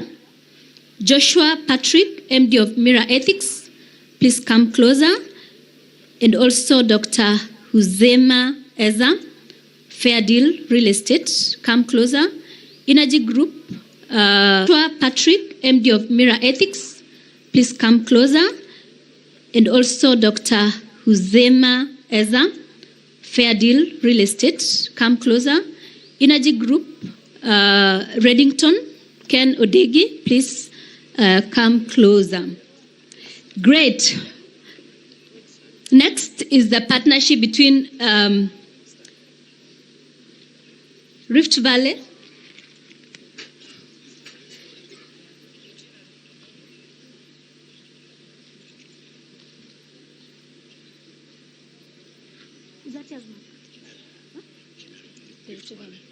yes, that is Rift Valley products on the cotton value chain. RVP is the leading player in the cotton value chain in East and Central Africa, having been established in Nakuru in 1957. RVP has entered into MOU with the county government of Homa Bay to develop a ginnery in Homa Bay. This MOU will also set a framework for the parties to engage and capacity build local cotton farmers in their cooperative societies and farmers' organizations. The cooperative societies and farmers' organizations will be the focal point for farmers' capacity building centers for the county and the national government. We do appreciate them for this. Now farmers in the cotton value chain will have somewhere to take their cotton. Let's appreciate them. All right, Dr. Charles Nyambuga, Manda Trust.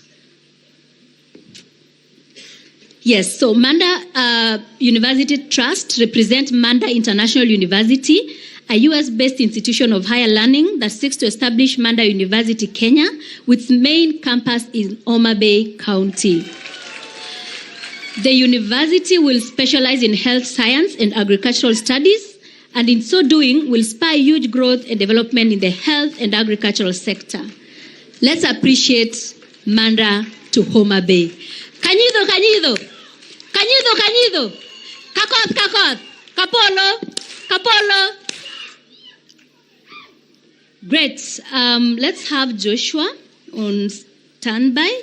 Joshua Patrick, MD of Mira Ethics.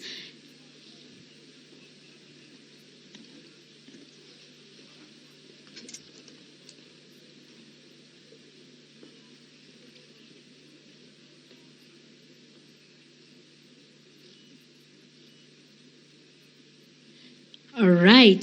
Thank you very much.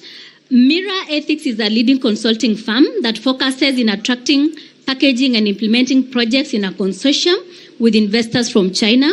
The consulting firm has been doing its work for years and has onboarded several Chinese investors in parts of the country except Homa Bay. And now they're engaging in bringing investors in the next few months who will be landed here at Homa Bay to explore the opportunities that the county has to offer.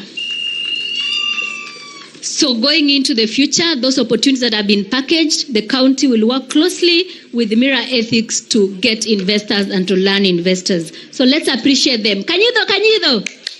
Kakot, kakot. Kapolo, kapolo. All right.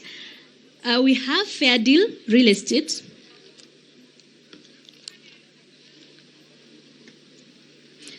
So Fair Deal Real Estate is keen investor in the real estate sector in Kenya. It specializes in affordable housing sector and students' hostels.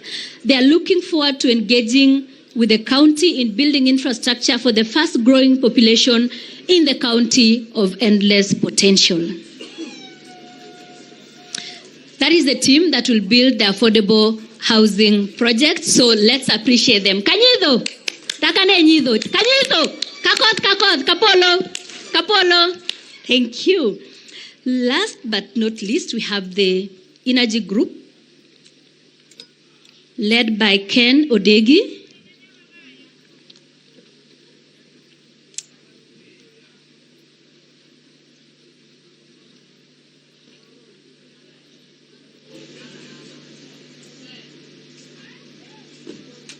All right.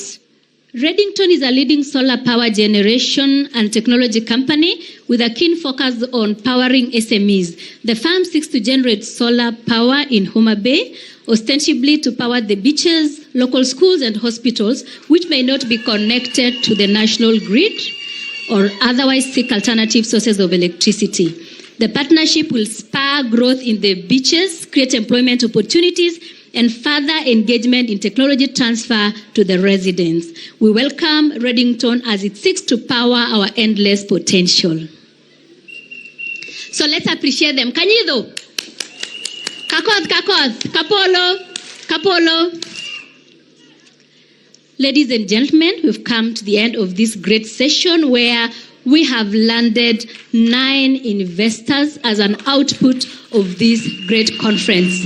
Going into the future, we'll see the impact of this investment in this county, the neighborhood, and the people of Homa Bay County.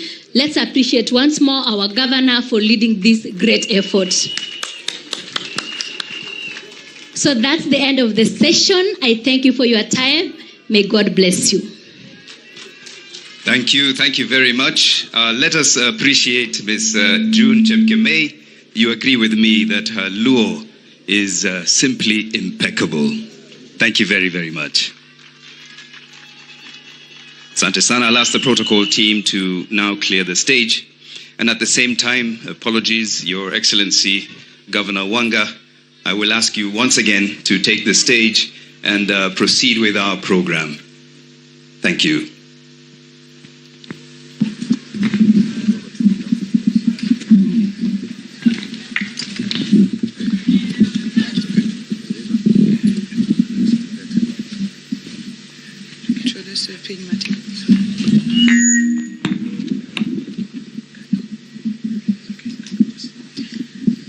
Your Excellency, Prime Minister Raila Amolo Odinga, Your Excellency Kalonzo Musyoka, Excellency Governors present, Honorable Members of Parliament, Senate and the National Assembly, Members of the County Assembly, investors, friends, farmers, members of the Diplomatic Corps, friends of Homa Bay, and the people of Homa Bay, good afternoon.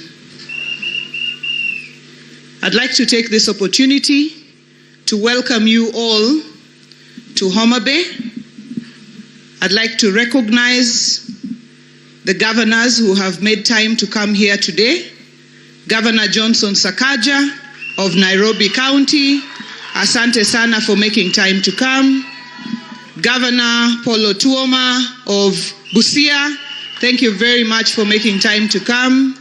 Governor Ochilo Ayako of Migori, thank you very much for making time to come. Governor of Siaya County, Governor James Agri Bobo Rengo, thank you so much for making time to come. Governor of Machakos, Governor Wavinya Ndeti, who has been here with us for the last couple of days. Deputy Governors, starting with my own Deputy Governor Yugi Magwanga, thank you very, very much for coming. Deputy Governor of Bomet County, thank you very much. Deputy Governor of Kisumu County, asante sana. And Deputy Governor of Vihiga County, asante sana. Let me also recognize the Principal Secretary for Investments, Abubakar, who is also present here. Principal Secretary for Devolution, Teresia Mbaika, who's been here with us also since yesterday. Asanteni sana for making time to come. Let me also recognize Governor Emeritus Wycliffe Oparanya, Governor Emeritus of Kakamega and former Chair of the Council of Governors. Governor Emeritus Charity Ngilu, asante sana for making time to come. Governor Emeritus Nderitu Mureithi, asante sana for making time to come. Former Governor Laikipia, Governor Mwangi Wairia, former Governor of Murang'a County, my own former professor, Professor Olive Mugenda, who is chairman of the Kenyatta University Hospital, asanteni sana.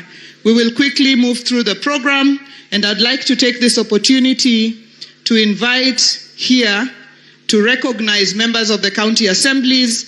Honorable Richard Ogindo, who's Majority Leader of the County Assembly, please come together with the Speaker, who will speak in 2 minutes on behalf of all county assemblies present. Asante sana.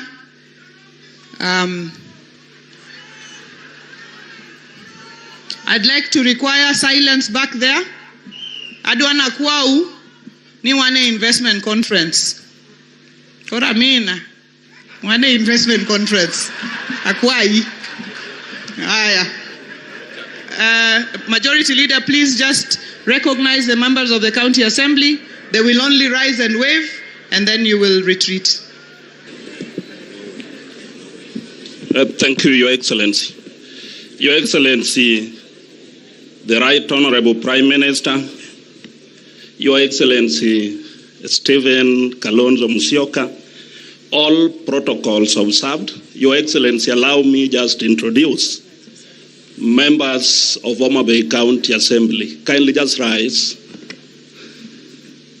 Your Excellency, there are 54, and I want to confirm that all the 54 members of County Assembly are here, and 2 board members. Okoto, and Lillian. Thank you, just said. Your Excellency, allow me again recognize and introduce the Majority Leader of Migori County Assembly. Thank you. Asante sana. Your Excellency, the Right Honorable Raila Amolo Odinga, all protocols observed. My name is Julius Odhiambo Gaya, the third Speaker of the County Assembly of Homa Bay. And Your Excellency, allow me to introduce my colleagues who have come all the way to support Homa Bay in this big event. Honorable Speakers, just rise up so that I can introduce you. We have our Chairman of the Nyanza Chapter, Speaker Engineer Oraro, or Speaker of Kisumu. Thank you. I most feel most welcome. Your Excellency, I'll take only 1 minute. Devolution is working. And Your Excellency, you are the father of devolution. Had it not that you had brought in the Constitution, we would not be having this big event that is taking place. And I want to thank you sincerely, Your Excellency, for having made sure that devolution was brought to Kenya. Your Excellency, as an assembly, we are working very closely with the executive. In that assembly, we have been able to give 2 bills that are very critical for this big event that is happening. We passed with the members of the county assembly, we passed 2 critical bills, that is the Homa Bay investment bill. And then lastly, we passed the first one in the county, that is the Homa Bay financing infrastructure bill, which is the first ever in Kenya. And this will enable our investors the confidence to do business with the county government without having to worry whether they'll be paid or not. Otherwise, thank you so much, Your Excellency. Thank you. Thank you very much, Speaker, and thank you to all members of the County Assembly for the conducive environment that you have given us to work together. I'd like to request that if there are any investors or groups that we have not recognized, please just feel free to pass your name ahead. We will be able to recognize you. At this juncture, I'd like to invite the Member of Parliament for Homa Bay Town constituency to come and recognize the members of Parliament who are here in their numbers. Karibu sana, Honorable George Peter Opondo Kaluma. Just introduction. Your Excellency, the Right Honorable Prime Minister Raila Amolo Odinga, Your Excellency Vice President Stephen Kalonzo Musyoka, all excellencies present, governors from across the country, joining our Governor Homa Bay in this important occasion, deputy governors, officials from the national government led by the PSS for the relevant ministries, members of parliament in the National Assembly, members of parliament in the Senate, members of county assembly, ladies and gentlemen, and Yoturua. Amoso Uninya Saiber. Yeah, we have before you, Your Excellencies, very many members of parliament, despite it being a sitting day beginning with this morning. My singular duty is to introduce them, to recognize them, to welcome them to Homa Bay, and to honor them for their visit. And amongst us, we have the Honorable Mark Murithi Mwenje, the MP for Embakasi West, and the Deputy Majority Whip in the National Assembly. Thank you for coming, brother. We have the Honorable John Mbadi, nominated MP through the ODM party, Azimio Coalition, and also the party chair of the Orange Democratic Movement. The Honorable Dr. James Nyikal, the MP for Seme, and a strong member of the Health Committee. I know health is tied very tightly to devolution, and the chairman of Dual. The Honorable Peter Salasia, the MP for Mumias East. Make sure your body does not move too fast towards Peter. Peter is a great investor. Welcome to Homa Bay County, Peter. The Honorable Dr. Lillian Gogo, the MP for Rangwe constituency. Thank you very much, ma'am. The Honorable Dr. Eve Akinyi Obara, the Member of Parliament for Kabondo Kasipul. The Honorable Peter Orero, the MP for Kibra, Baba's bedroom in Nairobi. Thank you, Peter, wouldn't they, for being here with us. The Honorable Martin Peters Owino, the MP for the Great Ndewa constituency. The Honorable Dr. Joyce Osogo Bensuda Nyarpacho, the Member of Parliament representing Homa Bay County in the National Assembly. We have with us, Your Excellencies, the Honorable Andrew Okuome Adepo, the MP for Karachuonyo. Okuome ngamaber manyasai malielo mos.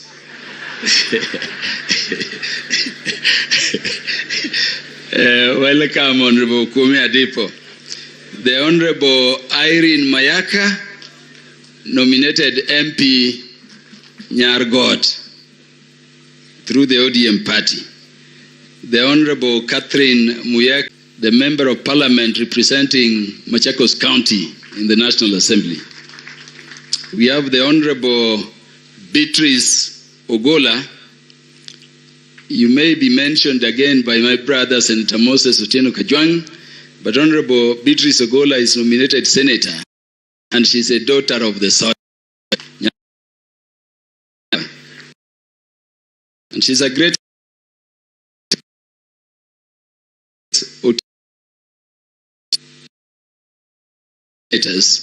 but this is our most eloquent and visionary senator for Homa Bay County. The Honorable Peter Masara, the Member of Parliament for Suna West. Welcome to Homa Bay County. The Honorable Were Ongon,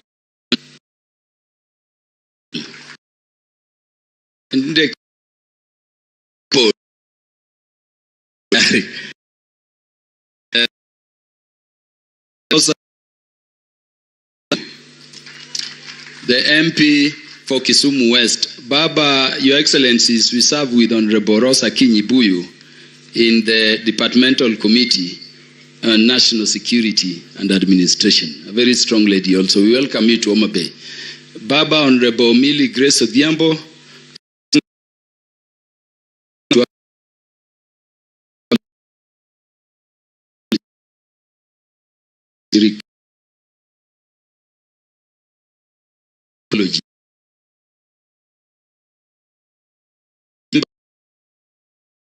and on behalf of Homa Bay Town constituency, that headquarters Homa Bay County, is to, number one, welcome you all, to welcome all investors, and to assure you there is a good reason as to why we are here as members of Parliament on a day that Parliament sits.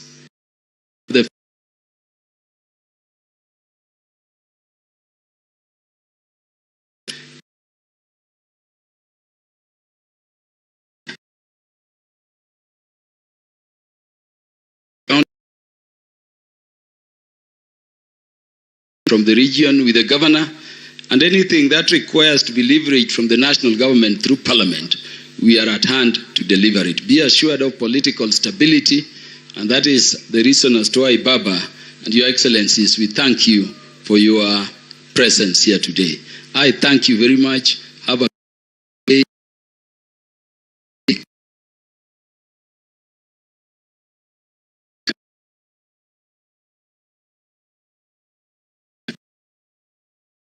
Okay. Apologies. I'd like to recognize Eugene Wamaloa, former cabinet secretary and party leader of the DAPK party, feel at home in Homa Bay. CEO of the Council of Governors, Asante Sana, member of the board of the National Housing Corporation, Yusuf Chanzu,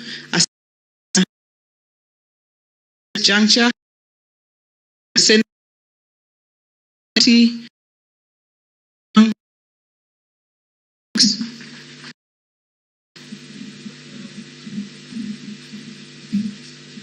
Your Excellency, the Prime Minister, Excellency, the Vice President, allow me to ride on established protocols and take this opportunity once again to welcome you to Homa Bay, to this investment conference, and to what we called the Bay of Endless Potential. As a leadership from Homa Bay County, we are conscious that investors are always looking for political signals whether a destination is fit for investment. As a leadership, we are committed to a new brand of politics. Politics that is progressive enough to address issues of justice and political rights, while at the same time addressing issues of economic and social rights. And we can assure you, if you want to put your money in Homa Bay, we, the political class, will be at the forefront of making sure that your investments are safe and uninterrupted, hata kama tunafanya maandamano. Your Excellency, in the last 1 or 2 days, we have received feedback on some of the things that we need to fast track.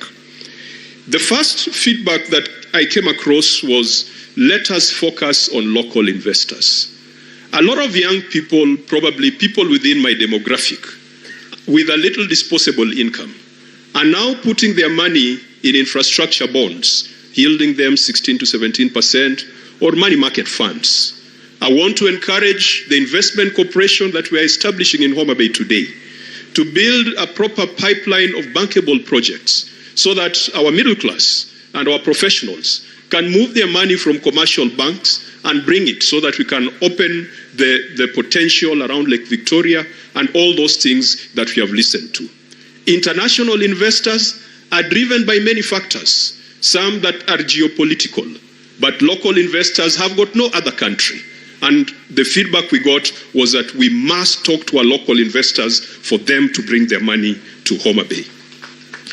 Your Excellency, we have also received feedback that for those who are already doing business in Homa Bay, especially doing business with the county government or doing business with the national government, we must make sure that we pay them promptly, because when they are paid, that money circulates back in the economy. And Your Excellency, in the Senate, we are considering the prompt payment bill. And we hope that if this bill is enacted into law, it can provide certain assurances for local investors. Your Excellency, another problem that we have is multiplicity of licenses and tariffs. You will agree with me, and this is a conversation we had when Governor Sakaja was still a senator, that, for example, an outdoor advertising company with a presence across the country might need 47 licenses, each per county. Excellency, investors are saying that we need to ensure that we reduce the tariffs and barriers, the duplication of taxes. A typical hotel establishment requires close to 10 permits, ranging from copyright licenses, fire licenses, NEMA licenses. So we must make sure as a political class, the 20 members of parliament who are here, that we go back and craft legislation that reduces the burden on investors. On this, Your Excellency, we've got the Uniform Licensing Procedures Bill that is before the Senate, and we hope that we can provide some hope for the country. Finally, Your Excellency, the other feedback we got is that we must leverage on economies of scale. Homa Bay, with a target population of 1 million, is fairly good. But the Lake Region Economic Bloc, with 15 million residents and 10 counties, perhaps provides better synergies and better economies of scale.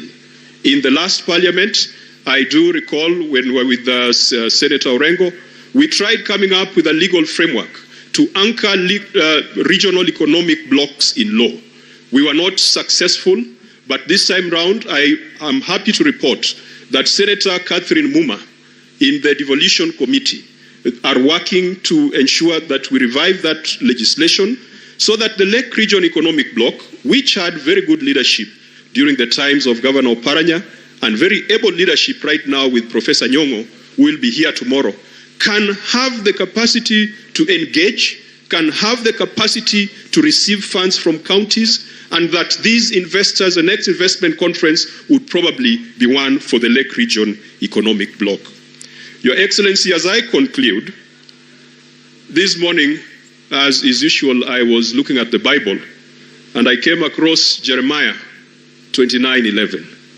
And the message I saw there would apply to our President Raila Amolo Odinga, would apply to Kalonzo Musyoka, and the leadership of the Azimio coalition. Jeremiah 29:11 is a verse of hope, and it says, "For I know the plans I have for you, declares the Lord, plans for welfare and not for evil, to give you a future and a hope." Our principles in the Azimio coalition, God has a plan. Right Honorable Raila Amolo Odinga, God has a plan for you. If it is to be the commissioner or the chairman of the Africa Union, that is God's plan. And I am confident. Many people have asked, what is in it for us? I recently visited Egypt in the company of the Right Honorable Prime Minister. And they were discussing with the government of Egypt how we can open a navigation channel between the Mediterranean and Lake Victoria. That is such an earth-shaking, life-changing initiative, which if it could be delivered in our generation, I can tell you the center of gravity of Kenya will shift from the mountain to the lake. And I can tell you it will no longer matter who becomes the president of Kenya, because this region would have been opened up. May God bless you, and may God fulfill that hope. Thank you. Thank you very much, Senator, for those remarks. I am informed that there are members of the County Assembly from other assemblies other than Homa Bay. If you're there, please rise up. We recognize you. Asante sana, asanteni sana for coming. We recognize you, and we welcome you. I also see our party officials of the ODM party here in Homa Bay. Please just rise up. Asanteni sana. Thank you very much for coming. Asante sana. Homa Bay County government is an ODM government. That is the reason I have made that recognition. Asante sana. I want to recognize our partners that have walked this journey with us.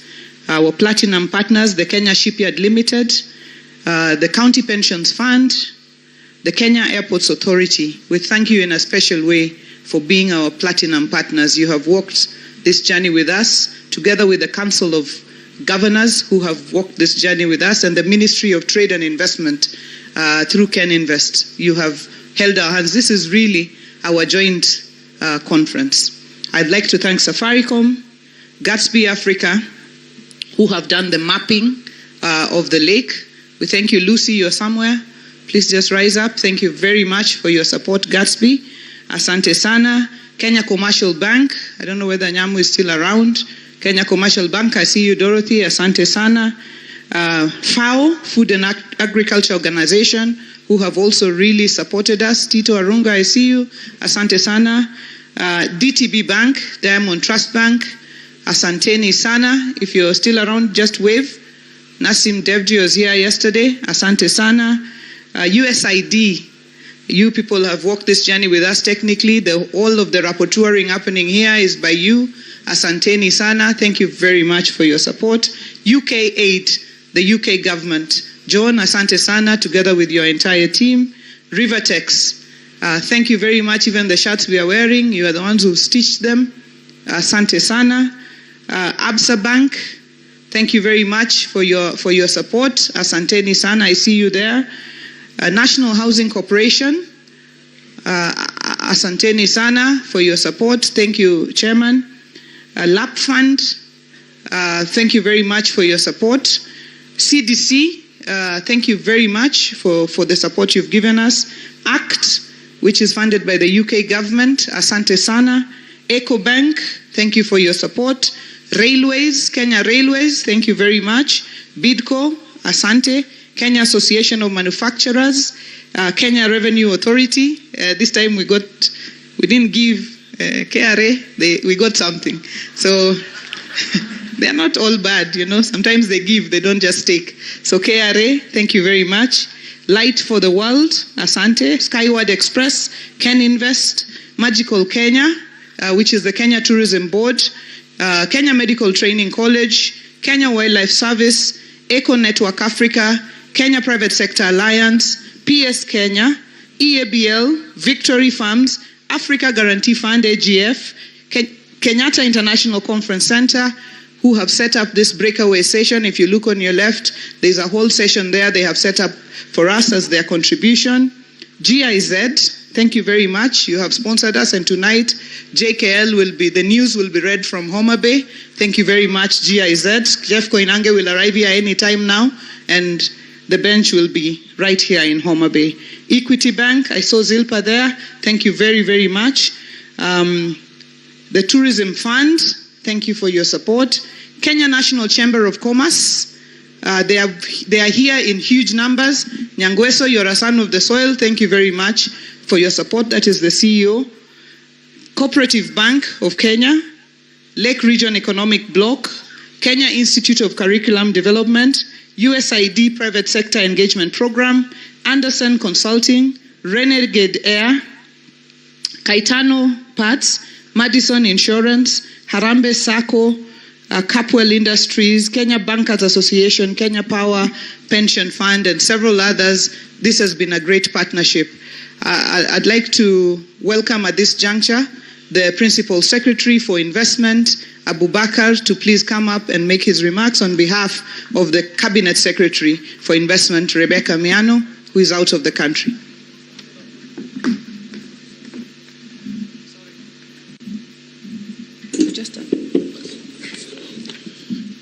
Thank you, Governor. Your Excellency, Right Honorable Raila Odinga, Your Excellency, Honorable Kalonzo Musyoka, Excellency, Honorable Gladys Wanga, our host and Governor of Homa Bay County, other governors present, Honorable Moses Kajwang, Senator of Homa Bay, and other senators present, Principal Secretaries present, PS Teresia of Devolution is here, Members of Parliament present, members of the National Investment Councils present, invited guests, ladies and gentlemen, good afternoon. I'm also Jonam. Today marks a momentous milestone as we witness the second Homa Bay County International Investment Conference, themed Unlocking the Bay of Endless Potential. This conference stands out because it is born of a thoroughly consultative and participatory process. I therefore unreservedly applaud the Governor Gladys Wanga and her team for building a formidable multi-pronged partnership bringing together the national and county government, local and international investors, the diaspora, as well as the entire plethora of players in the business ecosystem. Commendably so, Homa Bay County has positioned herself favorably with regard to harnessing various investment opportunities available to her. Our State Department of Investment Promotion, the main goal is to build or design an ecosystem that will lead to the increase of the level of private investment into Kenya to supplement our public investment. And we do it, we are targeting both local investors or foreign investors. We are targeting both investors expanding, and we are targeting those who are new, we are attracting new, and we are targeting both those investors who want to invest in us or invest with us. We have 4 strategic tools in this State Department. The first tool is on the Business Reforms and Transformation Unit, which basically deals on investment climate and business environment issues both at the national and county level. Then we have the Kenya Investment Authority, which basically profiles, package and promote investment opportunities, and once investors are attracted, they help them in facilitation of the same. The third tool is an incentivized tool through our special economic zones and our extra processing zones to incentivize investors to reduce the cost of production. And the fourth tool is on investment financing, where we de-risk private investment through co-financing, co-investment either through debt or equity capital. We provide catalytic finance through Kenya Development Corporation. Your Excellency, some of the challenges which have been enumerated here by the Senator, they are in our investment policy, and we are having plans to mitigate the same. We know that there are there are negative social sentiments when foreign investors dominate certain economic activities.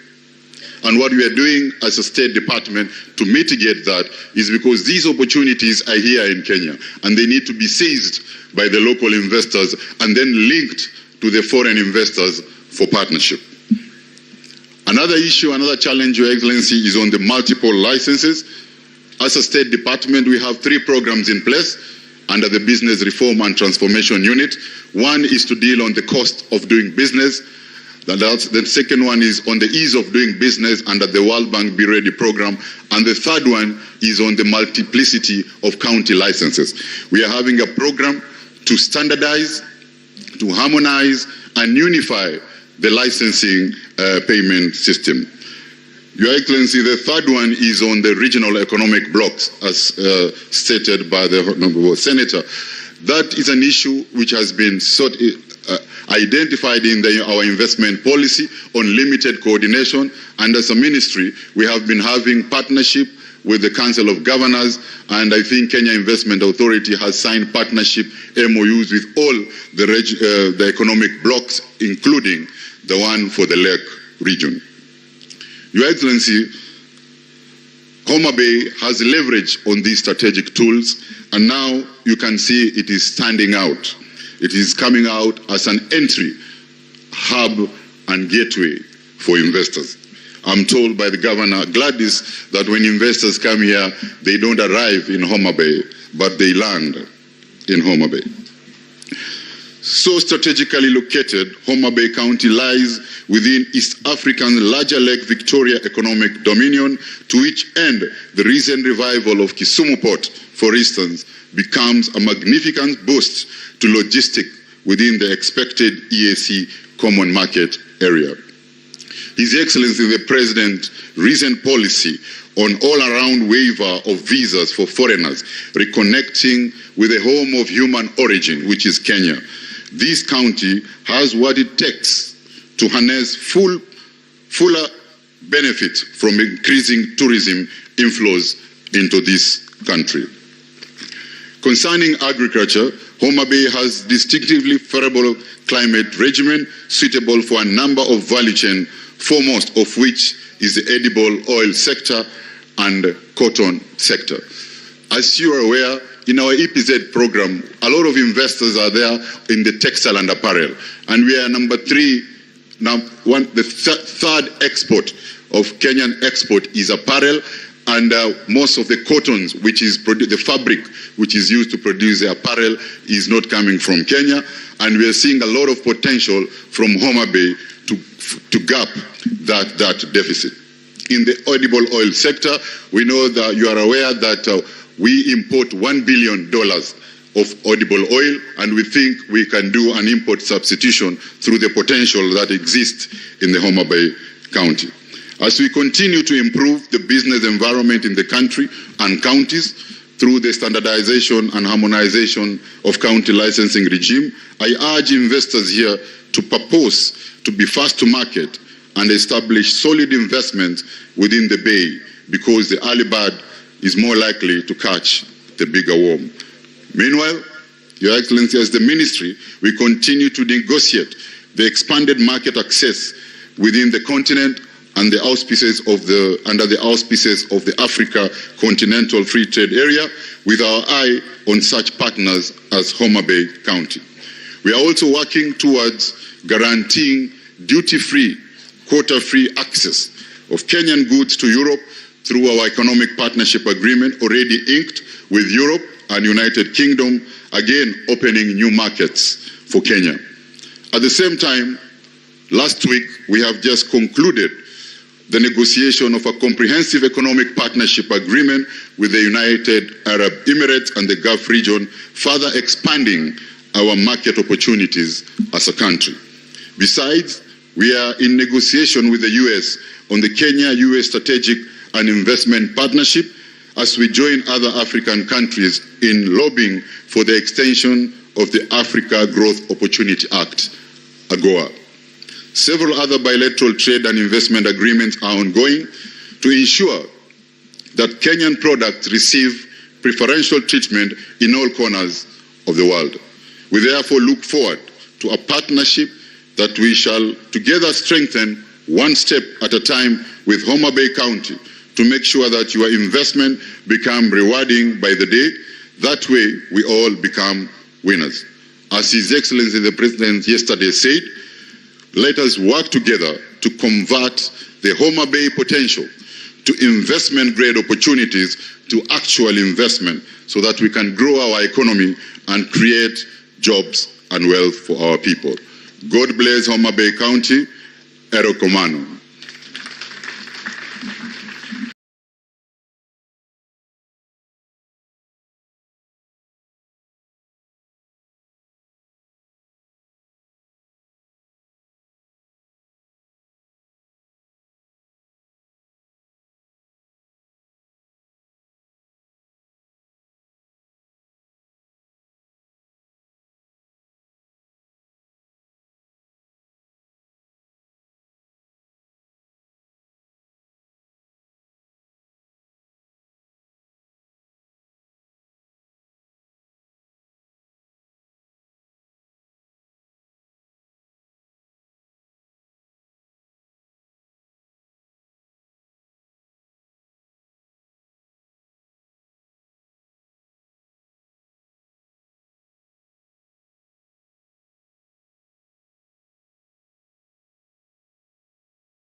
tukifika hapo napata kupatia pastor.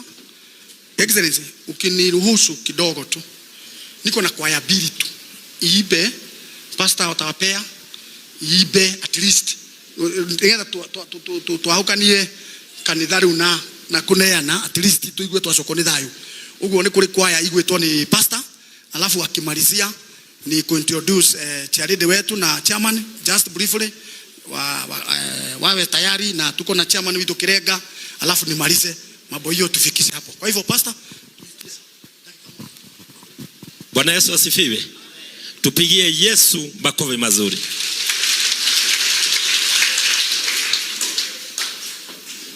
Our Deputy President Legichi o hamwe na atongoria othe mokite, twambiririo ni muthikabu witu Bishop Peter Muriu na PA wa Bishop na Pastor Aruna akwa ta pastor in charge.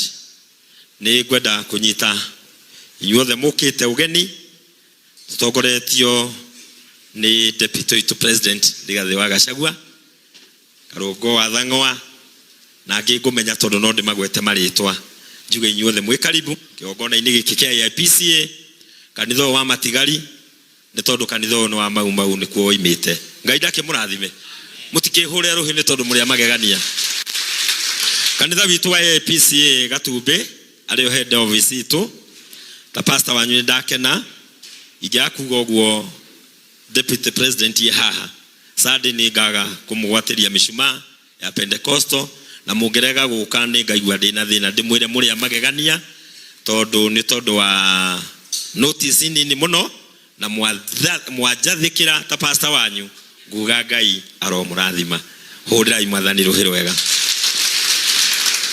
Nĩ tũrĩte ndathĩte Bishop atĩ Rigathi wa Gachagua ingĩhunjia ndingĩakũrĩkia nake nyũmba-inĩ ĩno, na ngamera mũthenya ũmwe wa mũnyoro no agoka haha. Ũũ nĩguo Ngai ekĩte, tondũ kũrĩa igũrũ nĩ kũrĩ Ngai. Bwana Yesu asifiwe. Andũ aya akwa niĩ ndihenanagia, niĩ njaragia ũguo na hana Rigathi wa Gachagua okorwo nĩguo tũ gũtirĩ na thĩna, tondũ nĩ Ngai wĩho. Andũ nĩ maranjũrire wetĩkĩra oke ũĩ kwa tabatha, inyuĩ mwĩna mũbango nĩ ndamũkania thĩinĩ wa rĩtwa rĩa Jesũ. Ĩno nĩ iti na nĩ mũĩ nĩ bangaga metha gũkanegenwo, tũtikorwo tũkĩrũa nĩ metha ikoragwo igĩkate. Ngai amũrathime. Na nĩkĩo mũrakĩona arĩa mokire ndĩ gũkũ ndoiga ũyũ no ndiramũmenya megũtwara gũkũ gũta ngari cia mĩra. Amen. Tũrĩa tũreruo nĩ Rigathi wa Gachagua ta mũithikiri wa gwĩka atĩa, arĩa megũtũmĩtwo matũhũrĩre mbica gũkũ, mumĩre ũrĩa uma gũkũ, indi ndĩrĩ itherũ. Nĩkĩo ũrona nginya area gũtirĩ mũndũ ũngĩkuhĩrĩria. Ngai ndakĩmũrathime, Ngai ndakĩmwĩke wega. Thengiũ mũno nĩ tondũ wa Mheshimiwa Kalisho wa Njirũ. Tumetoka kijiji moja, na rĩrĩa akĩgeria kũrĩ Bishop tondũ ingĩakuga ũguo no njigue ngoro yakwa ihinyĩrĩrĩku. Akĩgera kũrĩ mũthikabu akĩgora twanyitana na Bishop ngoretwo gũkũ kuma iyo hwaĩ, na njuge atĩrĩrĩ ona hwaĩ-inĩ andũ aingĩ charity na arĩa angĩ nĩ marahũragĩra thimũ kũnjũria kana nĩ nginyire, tondũ nĩ mũkĩũĩ gũkũ nĩ tũrĩ na mũmbunge na ndendaga kũnyona, no tondũ nĩ ndoigire ndĩ wa DCP ndĩ wakwa wa mũnyoro, rĩu mũkĩhoere ngĩtorie tondũ kwĩna Ngai wa ihinda rĩrĩ. Bwana Yesu asifiwe. Ona ndaira tondũ nĩ ndona Mheshimiwa Deputy nĩ mũirũ tani, rĩu nĩ ndona andũ airũ nĩ makona riri, ona niĩ mũthenya ũmwe no mũkanjeterera. Ngai ndakĩmũrathime. Thengiũ mũno nĩ tondũ wa Mheshimiwa Kĩgathĩ ngĩhunjia kũrĩa parish ya kwao. Mũndũ wa Ngai nĩ ndarũgamia nake na ndionire hwaĩ, ningĩ nĩ wakĩhĩtũka mũno gũkorwo wĩ surveyor mwega thĩinĩ wa bũrũri wa Kenya. Kĩgathĩ Ngai arokũrathima, na nĩ mũndũ mwega, we nĩ ũkainũkia mũndũ gwĩtwo Macung'wa, we Ngai arokũrathima. Mũtikĩhũrĩre mũndũ ũcio rũhĩ rwega. Thengiũ mũno nĩ ndĩrona Senator witũ twanacemania nake SCS gũkũ, SCC ndio kana CC kana CS ũrĩa warĩ, na tũkĩruta wĩra mwega wa youth. Ndĩ mũkenu nĩ ndona madamu wa kũrĩa gwitũ Josephine, ndĩ mũkenu mũno nĩ mũcirika witũ wa kanitha wa Idi. Ngai arokũrathima. Mũthuri ũgwĩtwo Kalisho wa Njirũ ũyũ ona wĩhũgũre ena tai ya Idi, akorwo mũthuri wa gĩthomo gĩkĩ. Ngai ndakĩmũrathime.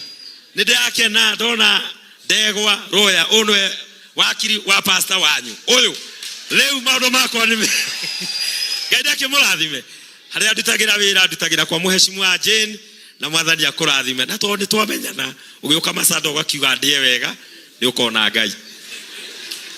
Thank you muno ni tondu wa mweke ucio ndaheo na nigetha kwaya citũ cine ndikanahũrwo deputy president tondu we ndathurire na niwe wanjirire haria kanitha witũ wa Banana niho wangorire kanitha wa Banana twina archbishop wa Ng'ombe ni ndari ningi pastor mwena ucio watwirire jabana ĩno ithuothe tukiuga jabana ĩrĩkũ riu nani ndoiga atiriri uria okuga jabana ĩno ithuĩ turagera hau hena ũndũ ũngĩ inyuĩ ndimwire nĩ gũgũthio Sunday mundu utararia uguo ndiraria Sunday nĩ gũgũthio gĩathĩ gũkũ ndũgeka atĩa.